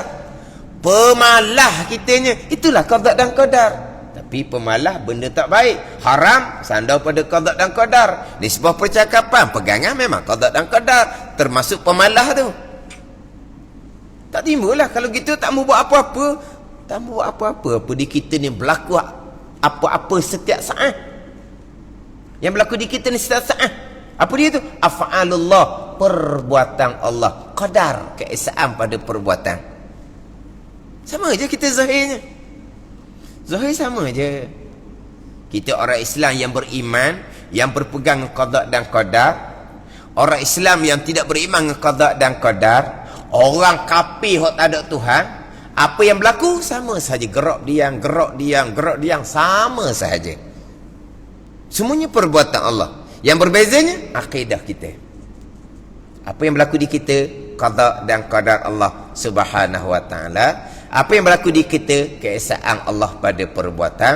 Kita wajib berpegang, hamba ada pilihan dan perbuatan, tapi pilihan dan perbuatan hamba tetap qada dan qadar Allah Subhanahu wa ta'ala. Tidak berpegang, ada pilihan dan perbuatan, itu akidah Jabariyah, akidah yang terpesong. Kemudian hak Qadariyah ni pula, apabila dalam ayat Al-Quran menyandarkan perbuatan kepada hamba, ayat Al-Quran menyandarkan perbuatan pada hamba, iyyaka na'budu wa iyyaka nasta'in, maka hamba ada perbuatan tersendiri, kemudian hamba yang menghasilkan perbuatan hamba tersendiri, bukan perbuatan Allah. Itu Mu'tazilah Qadariyah. Sebab apa? Sebab banyak ayat Al-Quran menyandarkan perbuatan kepada hamba. Lepas tu ayat yang menyatakan hak Tuhan belaka nak buat mana pula? Jadi Jabariyah berpegang dengan ayat hak Tuhan belaka. Ayat sandar kepada hamba, Jabariyah tidak berpegang, sesat. Qadariyah berpegang dengan ayat yang menyandar perbuatan pada hamba. Ayat orang kata Tuhan belaka, mereka tidak berpegang. Kita ahli sunnah jemaah, ayat sandar pada hamba, kita berpegang, hamba ada pilihan dan perbuatan. Ayat yang menyatakan Tuhan belaka, kita berpegang. Semua hak Tuhan belaka, termasuk pilihan dan perbuatan hamba. Kat tu ya. Kita berpegang hanya sebagaimana ayat Al-Quran. Hak saya sentiasa baca tu, dalam suratul An'am, ayat yang ke-102 tu. Itu saya sebut berulang kali dah tu. Suratul An'am ayat ke-102 tu. Molek kita ingat ayat tu. Zalikumullahu rabbukum la ilaha illa huwa khaliqu kulli syai'in fa'buduh. Demikianlah, yang demikian sifat-sifat dan kekuasaan ialah Allah. Allah Ta'ala. Siapa Allah? Rabbukum, Tuhan kamu, Rabb kamu. La ilaha illa huwa, tiada ilah, tiada sembahan sebenar melainkan ia, melainkan Allah. Jadi ayat itu, Allah Rabb kamu, Tuhan kamu. Allah ilah kamu. Dalam ayat itu, Allah Rabb, Allah ilah. Allah Rabb, tauhid rububiyah. Allah ilah, tauhid uluhiyah. Tauhid rububiyah, tauhid uluhiyah, Allah sebagai Rabb, Allah sebagai ilah, sebagai sembahyang sebenar, khaliqu kulli syai', yang menjadikan sekalian perkara, yang menjadikan sekalian, termasuk diri pilihan hamba Allah, perbuatan Allah, termasuk usaha hamba, perbuatan Allah. Kesemua tu makhluk kepada Allah sebagai Rabb, sebagai ilah. Itu sahaja. Kita memilih makhluk Allah. Kita gerak diam berusaha, makhluk Allah. Khalik hanyalah Allah Subhanahu wa taala. Hal min khaliqin ghairillah? Hal min khaliqin ghairullah? Adakah daripada khalik selain Allah? Tidak ada. Khalik hanyalah Allah Subhanahu wa taala. Allah khaliqu kulli syai. Allah khalik yang menjadikan segala perkara. Allah mana? Rabb kamu. Allah mana? Tiada sembahyang sebenar melainkan ia, melainkan Allah. Tapi di hujung ayat, fa'buduh, maka hendaklah kamu mengabdikan diri akan Allah. Cuba kita tengok molek ayat tu. Kita tengok molek ayat tu. Ayat Allah Rabb, Allah ilah. Allah Rabb, Allah ilah, khaliqu kulli syai, yang menjadikan sekalian perkara. Clear kita ni, hak rukun iman keenam, keesaan pada perbuatan clear. Kemudian Allah perintah, fa'buduh, maka hendaklah kamu mengabdikan diri akan Allah. Allah memerintah kita mengabdikan diri akan Allah. Macam mana kita faham ayat tu? Sekarang Allah Rabb kamu, Tuhan kamu. Tiada ilah, tiada sembah sebenar melainkan ia, melainkan Allah. Allah sebagai Rabb, Allah sebagai ilah yang menjadikan sekalian perkara. Allah Rabb, Allah Tuhan, memang Allah yang menjadikan segala perkara. Allah Rabb, Allah Tuhan, Allah yang menjadikan segala perkara sebab Allah Tuhan yang hakiki. Rabb, Tuhan yang hakiki. Allah ilah, sembahan yang sebenar, yang bersifat dengan istighna, yang bersifat dengan iftikar. Kita mengaji kaedah sifat 20. Apabila Allah bersifat dengan sifat iftikar, sekalian berkehendak kepada Allah dalam matan Ummil Barahim, dalam matan Ummil Barahim, matan tauhid, Allah bersifat dengan sifat iftikar, sekalian berkehendak pada Allah, pastilah umum ta'alluq qudrah iradah ilmu Allah. Mana apa? Hak perbuatan kudrah Allah belaka. Maka Allah bersifat dengan sifat iftikar sebagai ilah, sebagai sembahan yang sebenar. Umum kudrah, hak perbuatan Allah belaka. Ada satu perkara yang bukan perbuatan Allah. Fardu takdir, ada satu perkara yang bukan perbuatan Allah. Maka perkara yang bukan perbuatan Allah, adakah iftikar berkehendak kepada Allah? Tidak berkehendak dalam sebab bukan Allah yang buat. Dia boleh bekas sendiri. Perbuatan dia sendiri. Fardu takdir, ada je satu perkara yang bukan perbuatan Allah, dia melakukan sendiri. Adakah perbuatan itu iftikar kepada Allah? Tidak. Maka lucu Allah sebagai ilah, sembahan yang sebenar. Maksud dia bahawa iftikarnya dalam mata Ummil Barahimnya, annahu la ta'thira li syai'in minal kainati fi atharin ma, bahawa tidak ada bekah bagi sesuatu daripada makhluk. Tidak ada bekah. Makhluk tak ada bekah sama sekali. Makhluk ini termasuk diri kita, boleh bekah pada memilih. Tak. Memilih itu perbuatan Allah. Kita ada tenaga tubuh kita. Makhluk tu adakah bekah pada gerak diam kita? Tak ada bekah. Itu masuk di bawah iftikar, berkehendak sekalian kepada Allah Subhanahu wa taala. Tapi kalau ada satu perkara makhluk yang bekah, maka tidak iftikar kepada Allah. Lucu, Allah sebagai ilah, sebagai sembah yang sebenar, yang bersifat dengan istighna, yang bersifat dengan iftikar. Jadi Allah sebagai Rabb, hak Allah sebagai Tuhan, hak dia belaka. Allah sebagai ilah yang bersifat dengan istina iftikar, khaliqu kulli syai, yang menjadikan sekalian perkara. Ini tetap dah ni. Tanda ni. Di hujung ayat, fa'buduh, maka hendaklah kamu mengabdikan diri akan Allah. Allah yang menjadikan sekalian perkara. Kita tidak ada apa-apa. Kenapa Allah perintah kita? Fa'buduh, maka hendaklah kamu mengabdikan diri akan Allah. Kamu, kita ni ada perbuatan ke? Tak ada perbuatan. Tapi kenapa Allah perintah kita? Kenapa Allah perintah kita? Fa'budu, maka hendaklah kamu mengabdikan diri akan Allah. Oleh kerana Allah perintah kita, itulah berarti di kita ni ada peranan namanya ikhtiar dan usaha. Kita pun berpegang hamba ada ikhtiar, pilihan dan usaha perbuatan. Tapi pilihan hamba makhluk Allah. Allah Khalik.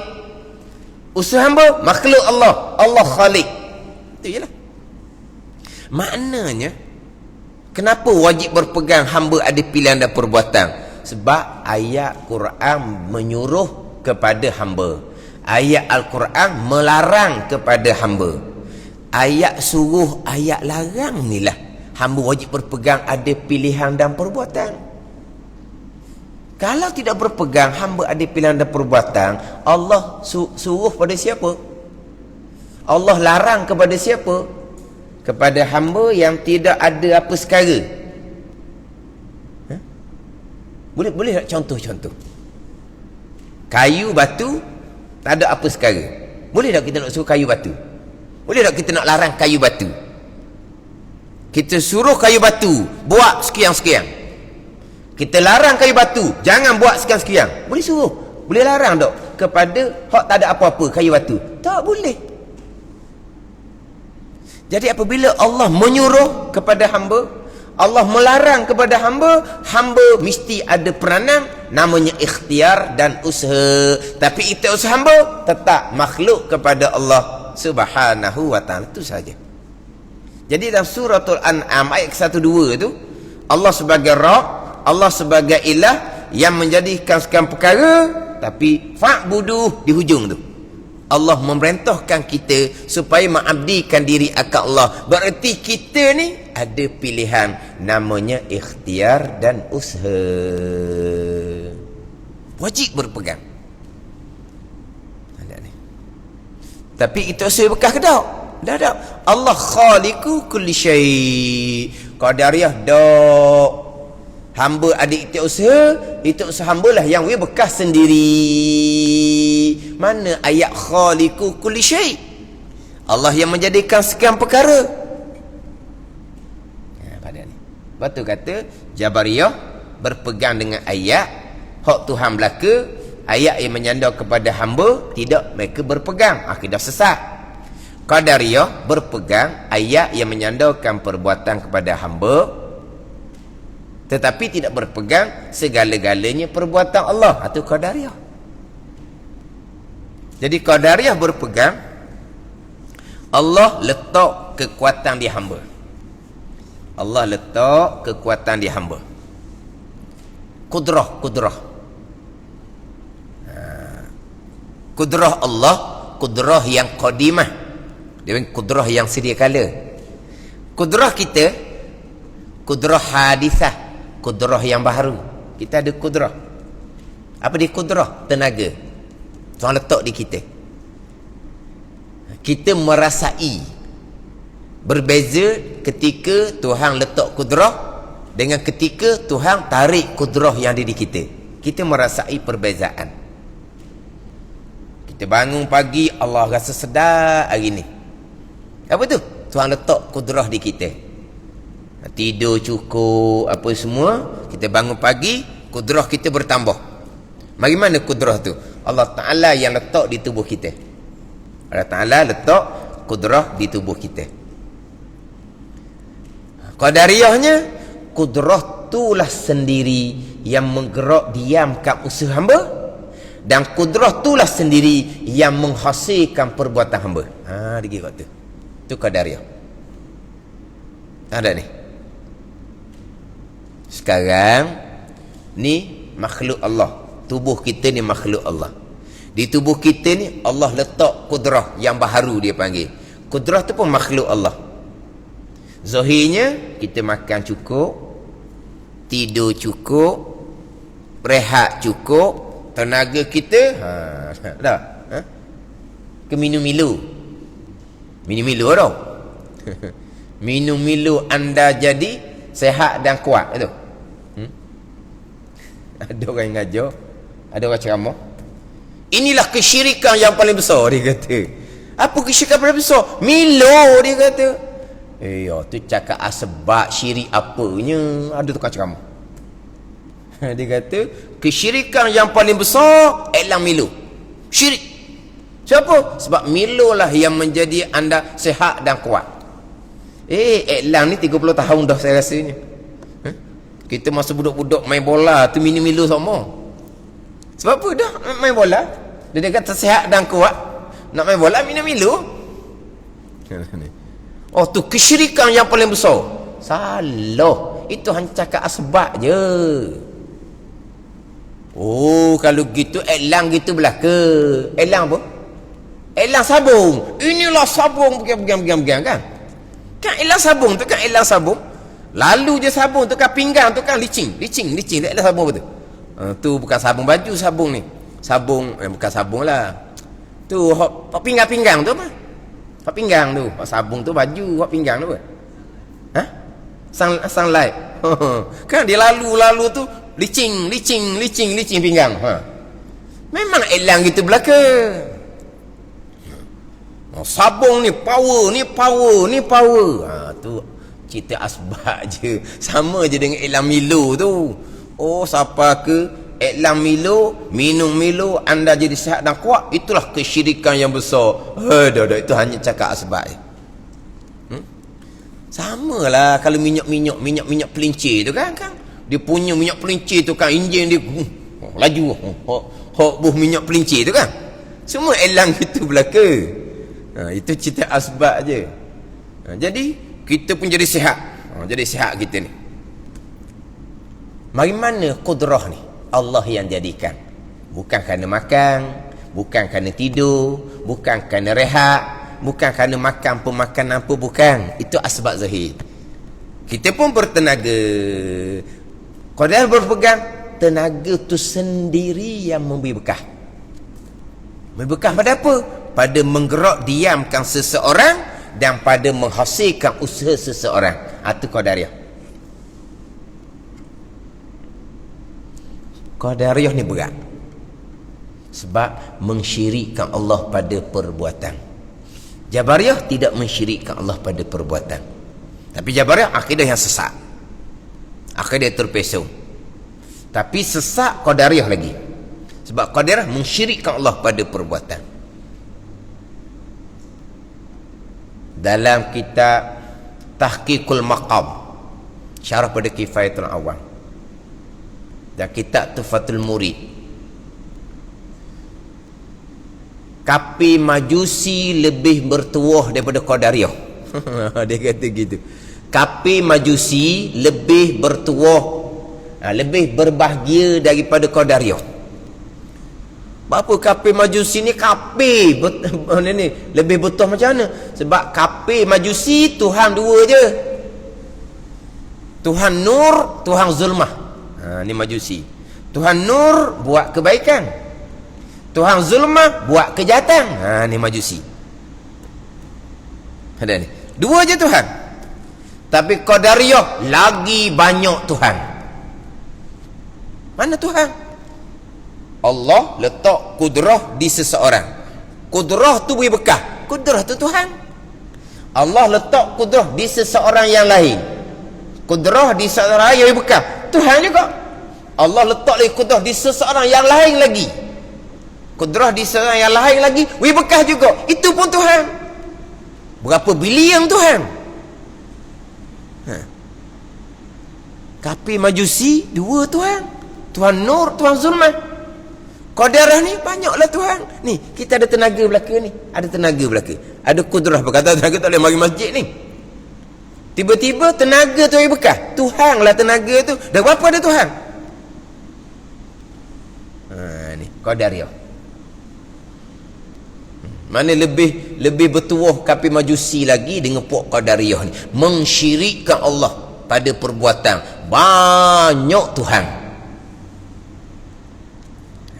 Ni akidah Qadariyah yang khilaf ulama. Sama ada kafir pegangan ni ataupun fasik lagi mubtadi'. Tapi pandangan muktamad tak hukum kafir. Dia tak hukum kafir ni sebab di situ ada ada sangkut paut dengan Allah. Qadariyah berpegang makhluk ibekah. Makhluknya apa? Kudrah di kita itulah makhluk ibekah. Mula-mulanya kudrah yang di kita ni makhluk. Lepas tu jadi naik pakak jadi khaliq pula. Tu qadariyah. Tenaga dia hamba makhluk Allah. Naik pakak jadi khaliq. Ambil alih hijab Allah Ta'ala. Apa kuasa pula dah. Jadi khaliq dah pula. Sebab apa? Sebab qadariyah berpegang kudrah hamba ni lah yang memberi bekah. Jadi maknanya kudrah hamba ni naik pakak jadi khaliq. Benda ni. Ini Mu'tazilah hak sesat. Qadariyah hak sesat. Benda ni. Jadi walaupun qadariyah mensyirikkan Allah pada perbuatan, makhluk ia bekah. Apa dia makhluk? Kudrah dia hamba ia bekah. Tapi kudrah tu mari mana? Kudrah tu mari daripada Allah yang jadikan. Situ ada sikit apa? Ada sangkutan dengan Allah Subhanahu Wa Taala. Lepas tu pandangan Mu'tazilah, Qadariyah tidak dihukumkan kafir. Tapi akidah yang fasik, akidah yang dosa besar. Akidah yang bid'ah, akidah yang direka-reka, yang tidak ada pada masa Nabi dan sahabat, bid'ah i'tiqadiyah. Bid'ah pegangan yang sesat neraka. Ini bid'ah sesat neraka ni. Bid'ah i'tiqadiyah. Pasti akidah ni dosa besar akidah ni. Dosa besar yang khilaf pada kafir. Ada setengah mengatakan tak dosa besar dah. Kafir terus Mu'tazilah Qadariyah ni kekal kafir selama-lamanya. Tapi pandang muktamad letak dosa besar. Kita maklumlah dosa besar akidah lebih besar daripada dosa besar tinggal semayang, tinggal puasa, berjudi, minum arak, berzina, riak, takabur, hasad, dosa besar belaka tu. Tapi besar dosa besar akidah Qadariyah tu lagi, dan malaikat akan catat setiap saat dosa besar tu. Atas pandang kata dosa besar tak kafir. Tapi mana lucu keesaan pada perbuatan. Lucu Allah sebagai Rabb, sebagai Tuan. Jadi Allah ni pun hak dia belaka ni. Allah buat dengan kehendak Allah. Lepas Allah buat dengan kehendak Allah, tiba-tiba berlaku dalam hak Allah buat ni. Jadi Allah serah kepada orang tengah pula. Faham tak orang tengah? Ejeng. Faham? Orang tengah, ejeng. Ni orang tengah lah ni. Kudrah di kita tu orang tengah. Kudrah di kita jadi ejeng. Jadi nak menggerak diam ke tubuh kita, ni. Latih dah orang tengah. Latih dah ejeng. Mana? Tuan letak dah kudrah di hamba. Lepas tu, kudrah lah pula menjadi orang tengah. Menjadi ejeng. Mula pula buat kerja Tuhan. Dah. Tuhan yang buat belaka ni kan. Sebab apa nak latih makhluk pula jadi ejeng dia nya? Hak dia buat belaka lah. Bukan hak dia. Hak asal daripada Allah Ta'ala belaka kan. Hak asal Allah Ta'ala belaka. Hak dia belaka lah. Apa nak suruh tugas kepada makhluk pula nya? Ni Qadariyah. Jadi, kudrah kita ni, seolah jadi orang tengah. Jadi ejeng pula dah jadinya. Walaha Allah buat segala-gala ni dengan kehendak Allah. Sengaja sengeleng Allah buat segala-gala ni. Hak ada dalam ni, hak dia buat belaka lah. Sebab dia yang buat dengan sengaja sengeleng. Dah. Banyak sangat kerja dalam tu. Ambil alih lah pula kepada kudrah yang baru ni lah. Ada tubuh kita ni. Awak lah pula yang buat kerja. Rabb seumpama tu, Tuan seumpama tu. Ni kita nak kenal Allah Subhanahu Wa Ta'ala. Dia yang buat segala-gala. Ni dunia ni dia yang buat. Akhirah dia yang buat. Hak berlaku tu, hak dia berlaku lah, hak dia yang buat.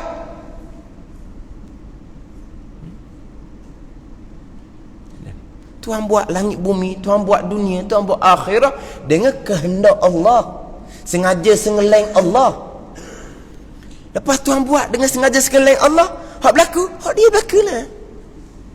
Tak payah nak orang tengah, tak payah nak ejeng-ejeng, tak ada. Jadi hak Qadariyah ni seolah-olahnya ada dipanggil apa? Dipanggil bukan panggil wasilah. Ni ada menengahi di tengah tu. Tak ingat tak mari pula dah.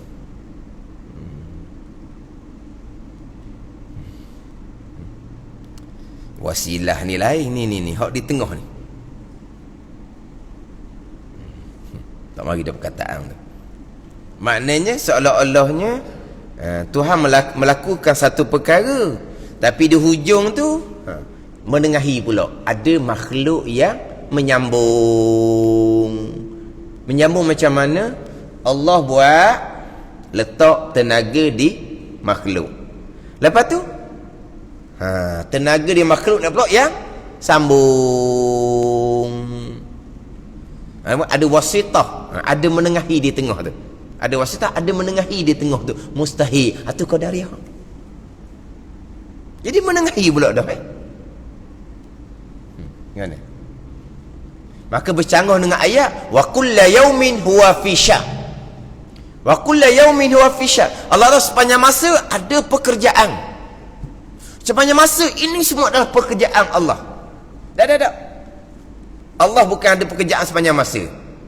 Sebab apa? Sebab pekerjaan Allah letak kudrah tenaga di hamba. Siap pekerjaan Allah, tenaga di hamba lah pula yang buat pekerjaan. Bercanggah dengan ayat wa kullu yaumin huwa fi sya'. Allah Taala sepanjang masa ada pekerjaan. Semua tu pekerjaan Allah Subhanahu wa taala.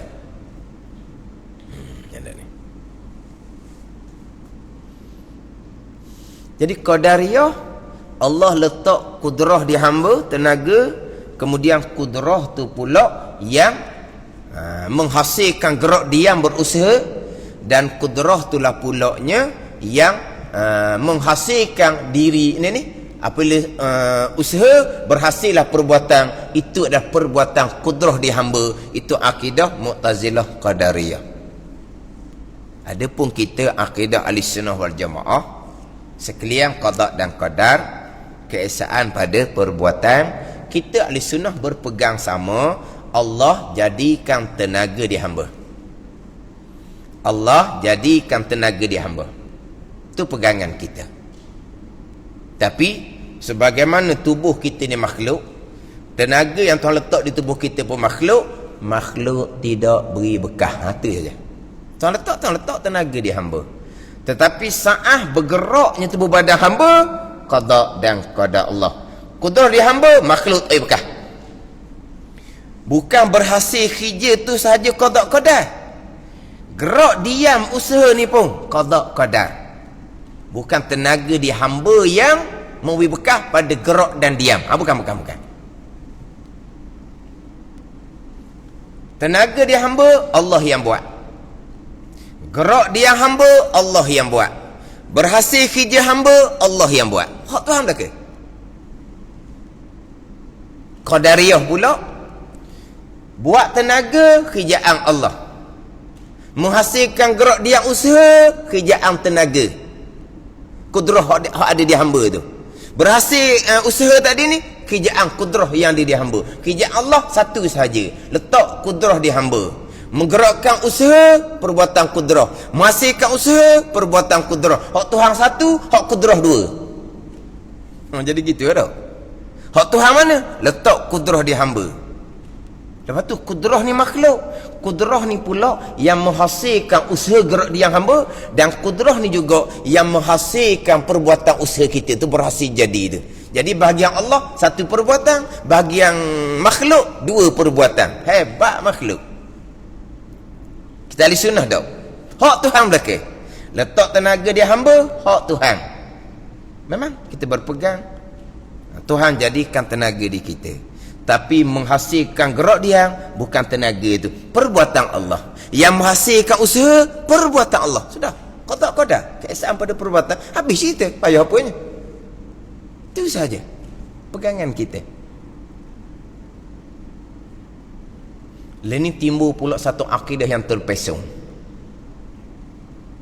Ahli sunnah pun tidak, Qadariyah pun tidak, tapi tetap terpesong. Mana? Kudrah di hamba Allah yang jadikan. Diri kita usaha, kudrah tu yang buat. Berhasil kita usaha, barulah balik kepada Allah. Jadi waktu 2-1. Qadariyah 1-2. Tak ni?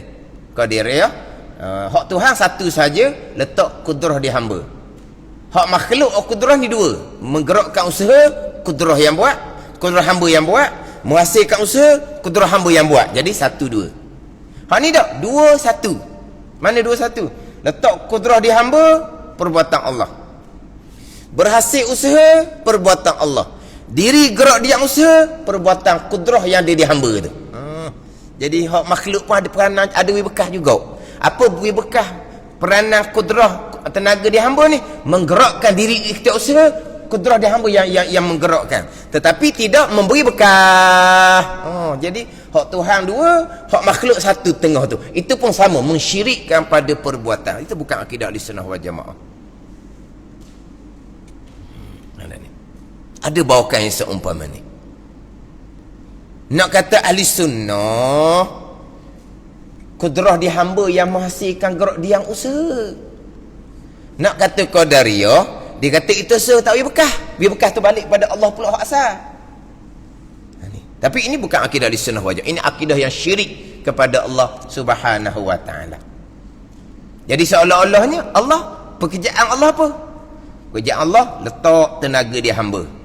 Lepas tu tenaga dia hamba pula gerak dia yang usaha. Allah tunggu pula, Allah pun menghasilkan di hujung tu. Mana wa kullu yaumin huwa fi sya'. Allah tak sepanjang masa ada pekerjaan. Ada ni. Maka lucu sekian qada dan qadar, lucu keesaan pada perbuatan. Ada fahaman yang seumpama tu. Ya, hak Tuhan belaka. Lepas tu kata kita kena mati rukun yang kenang qada dan qadar, kita kena mati tauhid keesaan pada perbuatan. Memang kita berpegang Allah letak kudrah di hamba. Kemudian memang kita berpegang itu usaha hamba tak berkah. Tapi diri itu usaha ni bagaimana? Qada dan qadar, perbuatan Allah Subhanahu wa taala. Dia biasa gini je yang kita biasa sebut dalam bab ikhtiar usaha ni. Kita biasa sebut bab ikhtiar usaha. Ahli sunnah wal jamaah, ahli sunnah wal jamaah berpegang hamba ada ikhtiar dan usaha, tetapi ikhtiar usaha hamba tidak memberi bekah. Tidak berpegang hamba ada ikhtiar usaha terundur jadi jabariyah, akidah yang terpesong. Berpegang hamba ada ikhtiar usaha tetapi memberi bekah, telajak jadi qadariyah. Telajak jadi qadariyah. Jadi kita cerita gitu je biasa. Kita biasa cerita ikhtiar usaha hamba tidak beri bekah. Kita ahli sunnah wal jamaah berpegang hamba ada ikhtiar usaha tetapi tidak beri bekah. Kalau tidak berpegang hamba ada ikhtiar usaha, terundur jadi jabariyah. Kalau berpegang ikhtiar usaha beri bekah, telajak jadi qadariyah. Kita ahli sunnah berpegang hamba ada pilihan dan perbuatan, hamba ada pilihan dan usaha tetapi tak beri bekah. Ada ni. Dia tak boleh berhenti setakat tu. Tak boleh berhenti setakat tu, dia kena mati balik. Padahal tak payah dah, sebab qada sekalian kan. Cukup dah. Keesaan pada perbuatan kan, cukup dah. Maknanya kalau kita sebut ahli sunnah wal jamaah berpegang hamba ada pilihan dan perbuatan tetapi tak beri bekah. Diri pilihan dan perbuatan qada juga. Diri pilihan dan perbuatan Allah juga, keesaan pada perbuatan. Dah kalau gitu tak ada kita, memanglah tak ada. Jadi jabariyah kalau tak ada kok, memang hakikinya jabariyah. Kita tak mau pakai hakiki, tak mau pakai hakiki, nak pakai hak palsu. Tak pakai hakiki lah. Tak mau pakai hakikinya. Ada ni. Jadi cerita hamba ada pilihan dan perbuatan tak berkah ni kena selapis lagi. Pilihan dan perbuatan letak je kepada hamba tu, majazi je, letak saja je, bukan sungguh tu. Bukan kata usaha hamba tak berkah. Diri usaha tu pun qada tu. Diri pilihan tu qada tu. Waktu saya baca di Masjid Abidin dalam kitab Minhajul Abidin saya ulang setahun lebih tau. Terdetik di hati Imam Ghazali kata qada qadar. Berkelip mata Imam Ghazali kata qada qadar. Bayang tak? Kalau terdetik hati qada qadar, pilihan hati sama telahlah qada dan qadar. Imam Ghazali kata berkelip mata qada dan qadar, gerak diam usaha kita qada qadar lah. Jadi dengan sebut kita Ahlussunnah wal Jamaah wajib berpegang hamba ada pilihan dan perbuatan, tidak berpegang hamba ada pilihan dan perbuatan, terundur Jabariyah akidah sesat. Tetapi pilihan dan perbuatan tak bekah, kalau berpegang pilihan dan perbuatan bekah, telajak jadi Qadariyah lagi sesat. Tak boleh berhenti setakat tu, kena undur balik. Pilihan dan perbuatan majazi sahaja letak kepada hamba, majazi bukan hakiki. Letak sementara sahaja, letak tupang sahaja pada zahir. Hakikinya balik pada rukun iman yang keenam, sekalian qada dan qadar. Hakikinya balik kepada tauhid, mengesakan Allah pada perbuatan, pilihan dan perbuatan hamba tetap perbuatan Allah Subhanahu wa taala. Yang mana pilihan hakiki milik Allah Subhanahu wa taala. Wa rabbuka yakhluqu ma yasha'u wa yakhtar. Wa rabbuka yakhluqu ma yasha'u wa yakhtar. Ma kana lahumul khiyaratu ma kana lahumul khiyarah. Subhanallahi wa ta'ala amma yusyrikun. Wa rabbuka yakhluqu ma yasha' wa yakhtar. Bermula Tuhan engkau ya Muhammad, Tuhan engkau ya Muhammad, yang melakukan barang yang ia kehendak dan ia pilih. Tidak adalah bagi mereka itu memilih, tidak ada. Semuanya pilihan Allah Subhanahu wa taala. Subhanahu wa taala amma yusyrikun. Maha suci Allah dan maha tinggi Allah daripada perkara yang mereka sekutu akannya akan Allah Subhanahu wa taala. Tak ada pilihan. Tidak ada pilihan. Pilihannya siapa? Wa rabbuka yakhluqu ma yasha'u wa yakhtar. Bermula Tuhan engkau ya Muhammad yang menjadikan akan barang yang ia kehendak dan ia pilih, yakhtar yang ia pilih, ikhtiar. Jadi ikhtiar hakiki milik siapa? Milik Allah Subhanahu wa taala. Sebab apa? Sebab sekaliannya qada dan qadar. Wa rabbuka yakhluqu ma yasha'u wa yakhtar. Bermula Tuhan engkau yang Muhammad melakukan ia akan barang yang ia kehendak. Yakhluqu tu qadar, barang ia kehendak tu qada. Wa yakhtar, barang yang ia pilih, barang yang Tuhan ikhtiar. Jadi ikhtiar hakiki tertentu bagi Allah jua. Ikhtiar hamba majazi sahaja, tak ada. Mana?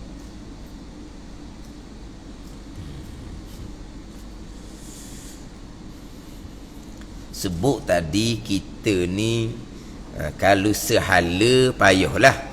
Dia nak tunya kena muzakarah. Tapi kita ni kuliah kita ni straight je dok. Kalau nak celah tanya dok dang dok. Tu kan. Lagi pun nak tanya-tanya pun tak ada benda nak tanya sebenarnya. Nak tanya apa? Tanya lebih-lebih. La yus'alu amma yaf'alu wa hum yus'alu. Yang dok tanya kerja Tuhan. Oh senang dijawab. Oh lah, itulah jawapannya. Kita nak jawab lebih-lebih pun tak boleh. Fa'amsiku, Nabi kata. Hendaklah kamu tahan diri kamu daripada nak bahas, nak korek. Kenapa Allah? Hak Tuhan, hak dia belaka. Kenapa Allah pergi sandar kepada hamba? Fa'amsiku, jangan. Nabi larang. Tahan diri kamu. Nabi SAW pernah terserempak dengan sahabat yang sedang bahaskan bab qada dan qadar. Merah muka Nabi yang mulia. Nabi bersabda, abi haza umirtum am bihaza ursitu ilaikum. Ni ke diperintahkan kamu? Ini ke diutuskan aku kepada kamu? Nabi tegur. Bapa duk faham apa? Faham, pegang, berhenti. Tapi kita nak berhenti ni kena faham molek dulu. Jangan berhenti awal-awal. Ada orang salah faham, dia suruh berhenti awal-awal. Okey, sekarang kita faham dah sekalian qada dan qadar. Okey, tetapi kita wajib berpegang. Kita ada pilihan dan perbuatan. Dah sekian qada qadar, pilihan dan perbuatan kita berlawang jadinya. Oh, berhenti setakat tu sudah. Berhenti setakat tu. Tak boleh berhenti setakat tu, berlawang lah jadinya. Tak boleh berhenti awal-awal. Dia kena bahas molek, kena susun molek, biar faham satu. Ada pula kata, pening sayanya sekalian qada dan qadar, lepas tu wajib berpegang. Hamba ada pilihan dan perbuatan. Pening saya kalau seumpama tu tiba-tiba mengajar kata pening itulah nak. Kata pelik pula, pening tu yang nak.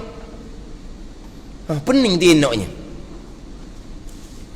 Kata ambil al-ajzu anil idrakun, lemah daripada nak mendapat, itulah pendapatan, itu ilmu. Itu berkait dengan zat Allah Ta'ala, itu bicara lain. Kalau pening, kena hurah biar jadi hilang pening. Dah kenapa kata Tuhan belaka? Dah Quran sandak kata dia belaka? Dah kenapa berpegang kita ada pilihan dan perbuatan? Dah Quran sandak ke kita? Lepas tu dak belawang situ, dak belawang. Hakikinya Tuhan belaka. Dah sandar kepada hamba, kita berpegang hamba ada pilihan dan perbuatan. Majazi je, bukan sebenar. Tak berlawan.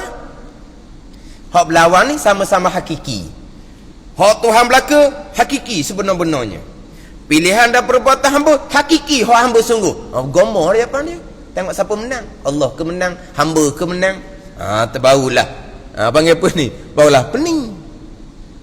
Sekarang ni, sekalian qada-qadar tu hakiki. Hamba ada pilihan dan perbuatan hanya pada zahir, majazi saja letak je, hakiki tak ada.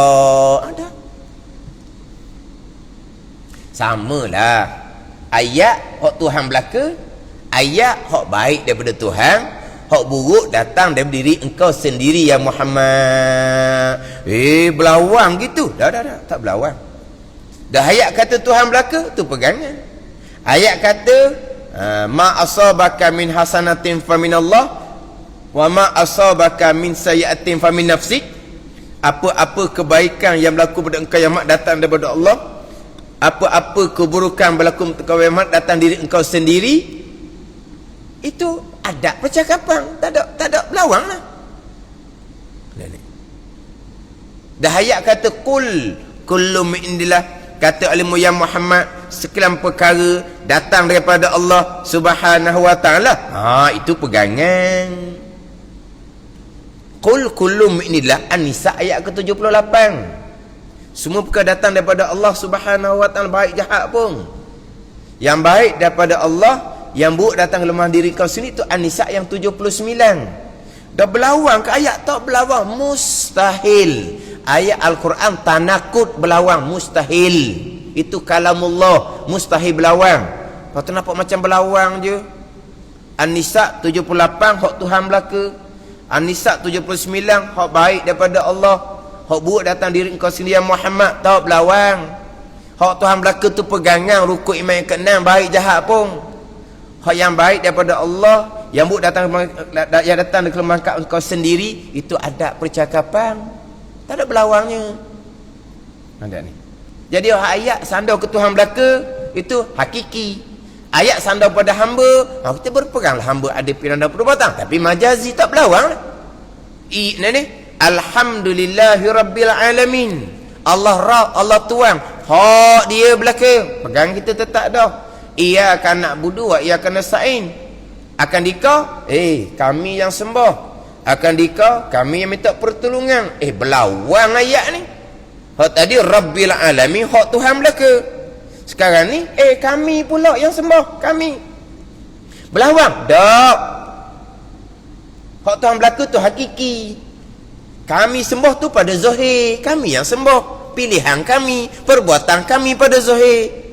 Kami pun berpeganglah, kami ada ikhtiar usaha, tapi diri ikhtiar usaha kami tetap hak Tuhan belaka. Gitu je lah. Tak berlawan. Takkan jadi pening kalau kita faham molek. Sebab itulah, kalau pening jangan berhenti lagi, kena hurah satu.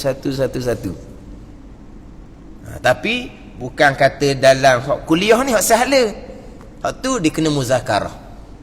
Kena muzakarah sungguh. Memang setengah-setengah orang tu dia kata dia boleh faham adalah daripada perbincangan dia dengan orang yang ngaji lama-lama. Dia tak nak turut itu, tapi dia sabar. Lepas tu dia cakap dengan orang yang lama-lama. Orang tu pun cerita satu pekat. Oh, gitu je. Gitu je, sikit je. Tak ada payah pun. Tapi oleh kerana kita ni sahala, kita berjalan, walaupun kita ulang satu-satu perkara tu, kalau catat lah berapa kali ulang satu-satu tu. Kena buat catatan tau. Tu kadang catat. Saat ni ulang dah ni. Sekalian qada sekali. Lepas tu lama, sekalian qada tanda sekali. Kena ada seorang kena tukar catat tau. Sekalian qada tanda sekali. Keesaan pada perbuatan, keesaan pada tanda pula. Keesaan pada perbuatan, tanda pula. Tanda begitu. Ni dia duduk bilang dia. Dia duduk bilang, ustaz tu ceramah berapa kali kata bodoh. Dia duduk bilang waktu. Dia bagi mudah kata bodoh. Ada yang tukar catat. Berapa kali ustaz ni daripada mula ceramah sampai ke akhir tubik perkataan bodoh 20 kali lebih, dia kata. Allah kata itu catat, kawan tu bilang bodoh. Dia catat. Ni kita kena bilang ni. Sekalian qada tanda. Sekalian perbuatan Allah, tanda. Keesaan pada perbuatan, tanda. Ini hak bulan ni, hak bulan lepas, InsyaAllah hak bulan akan datang, ulang pula. Dah habis duit kita. Sebab apa? Tak payah beli kitab baru dah. Mati dulu kita nak habis kitab Wisyah ni. Tak payah mikir beli kitab baru dah. Tak payah mikir, jimat duit. Kalau habis kitab cepat, kena beli kitab baru pula. Ni musak 3 ni. Tapi kalau sebut bertahun, jangan sebut bertahun lah. Sebab kita kelas bulanan, bukan kelas mingguan. Mana setahun kita ni, setahun tak ada uzur 12 kali. Baru 3 bulan baru kalau mingguan. Tahu? 3 bulan barunya kalau setahun. Tapi saya ulang di Masjid Abidin, setahun 4 bulan. Bukan saya bilang orang yang dia setahun 4 bulan. Tu memang mingguan. Memang mingguan. Saya ulang punya ulang. Sebab apa? Respon perbagai termasuk di kalangan orang agama. Jadi saya ulang. Ada ni. Taubat. Hak dari kitab Minhajul Abidin tu lah. Terdetik di hati, berkerlik mata, qada dan qadar, punyalah ulang. Saya jumpa dengan orang tua lah biasa mengikuti radio tu, perkataan-perkataan saya tu, dia kata dia ingat dah. Dia kata dia boleh sebut, dia kata. Dia boleh sebut. Dah ulang setahun 4 bulan. Bayangkan. Sebab radio ni orang dengar tu bagai-bagai. Kita kena selesai, kena detailkan. Kalau kata perkara baik, jahat, qada dan qadar, kita tak berhenti, kita kena cerita lah. Pegangan tu, jangan duk cakap mudah-mudah. Jangan duk sandar perkara jahat pada qada haram. Kita kena cerita lalu dah. Sekalian qada qadar, kena lajak lalu dah. Kena cerita lalu dah. Kita ahli sunnah wajib isbatkan di akidah, berpegang di akidah, hamba ada pilihan, hamba ada perbuatan, tetapi diri pernah ada perbuatan tetap qada dan qadar Allah. Mana kena satu-satu kuliah mingguan di Masjid Abidin Dahudi itu saya akan detailkan selesai. Sebab takut tak boleh tergantung. Baik jahat qada, pegangan. Kita tak cerita bab percakapan syariat zahir. Akhirnya kalau seseorang budak buat benda salah, mak dia marah, mak dan dia ayat dah. Qada Tuhan berlaku jahat, baik jahat pun. Mana kena cerita lalu dah. Tu pegangan, percakapan jangan sandar perkara jahat kepada qada. Kalau ada anak kita, budak kita menyandar perbuatan salah daripada qada, kita kena 2 kali hukum. Kena 2 kali piak. Watan pertama kena buat salah umur 10 tahun dah. Watan yang kedua kena menyandar perbuatan salah pada qada. Kena 2 kali watan. 2 kali hukuman kata. Kena habis tu. Sekalian qada, sekarang qada, kita ahli sunnah wajib berpegang. Hamba ada pilihan, hamba ada perbuatan, tetapi diri, pilihan dan perbuatan tetap qada dan qadar Allah Subhanahu wa taala. Kira-kira habis dah kita ni bab qadar. Jadi insya-Allah akan datang tu tengoklah kita nak khulasah balik ke macam mana. Tengok akan datanglah. Sebab kita nak bicara bab qadar perbuatan ni ada lagi pembicaraan hak berkaitan dengan berpegang perkara berlaku secara tabiat macam mana, berpegang perkara berlaku secara turuk sahaja bukan qada macam mana. Benar.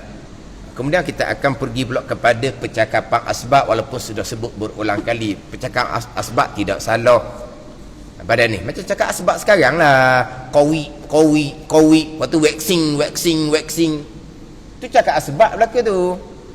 Lepas tu jangkitan, kluster lah, kontak rapat lah, itu macam mana asbab sahaja.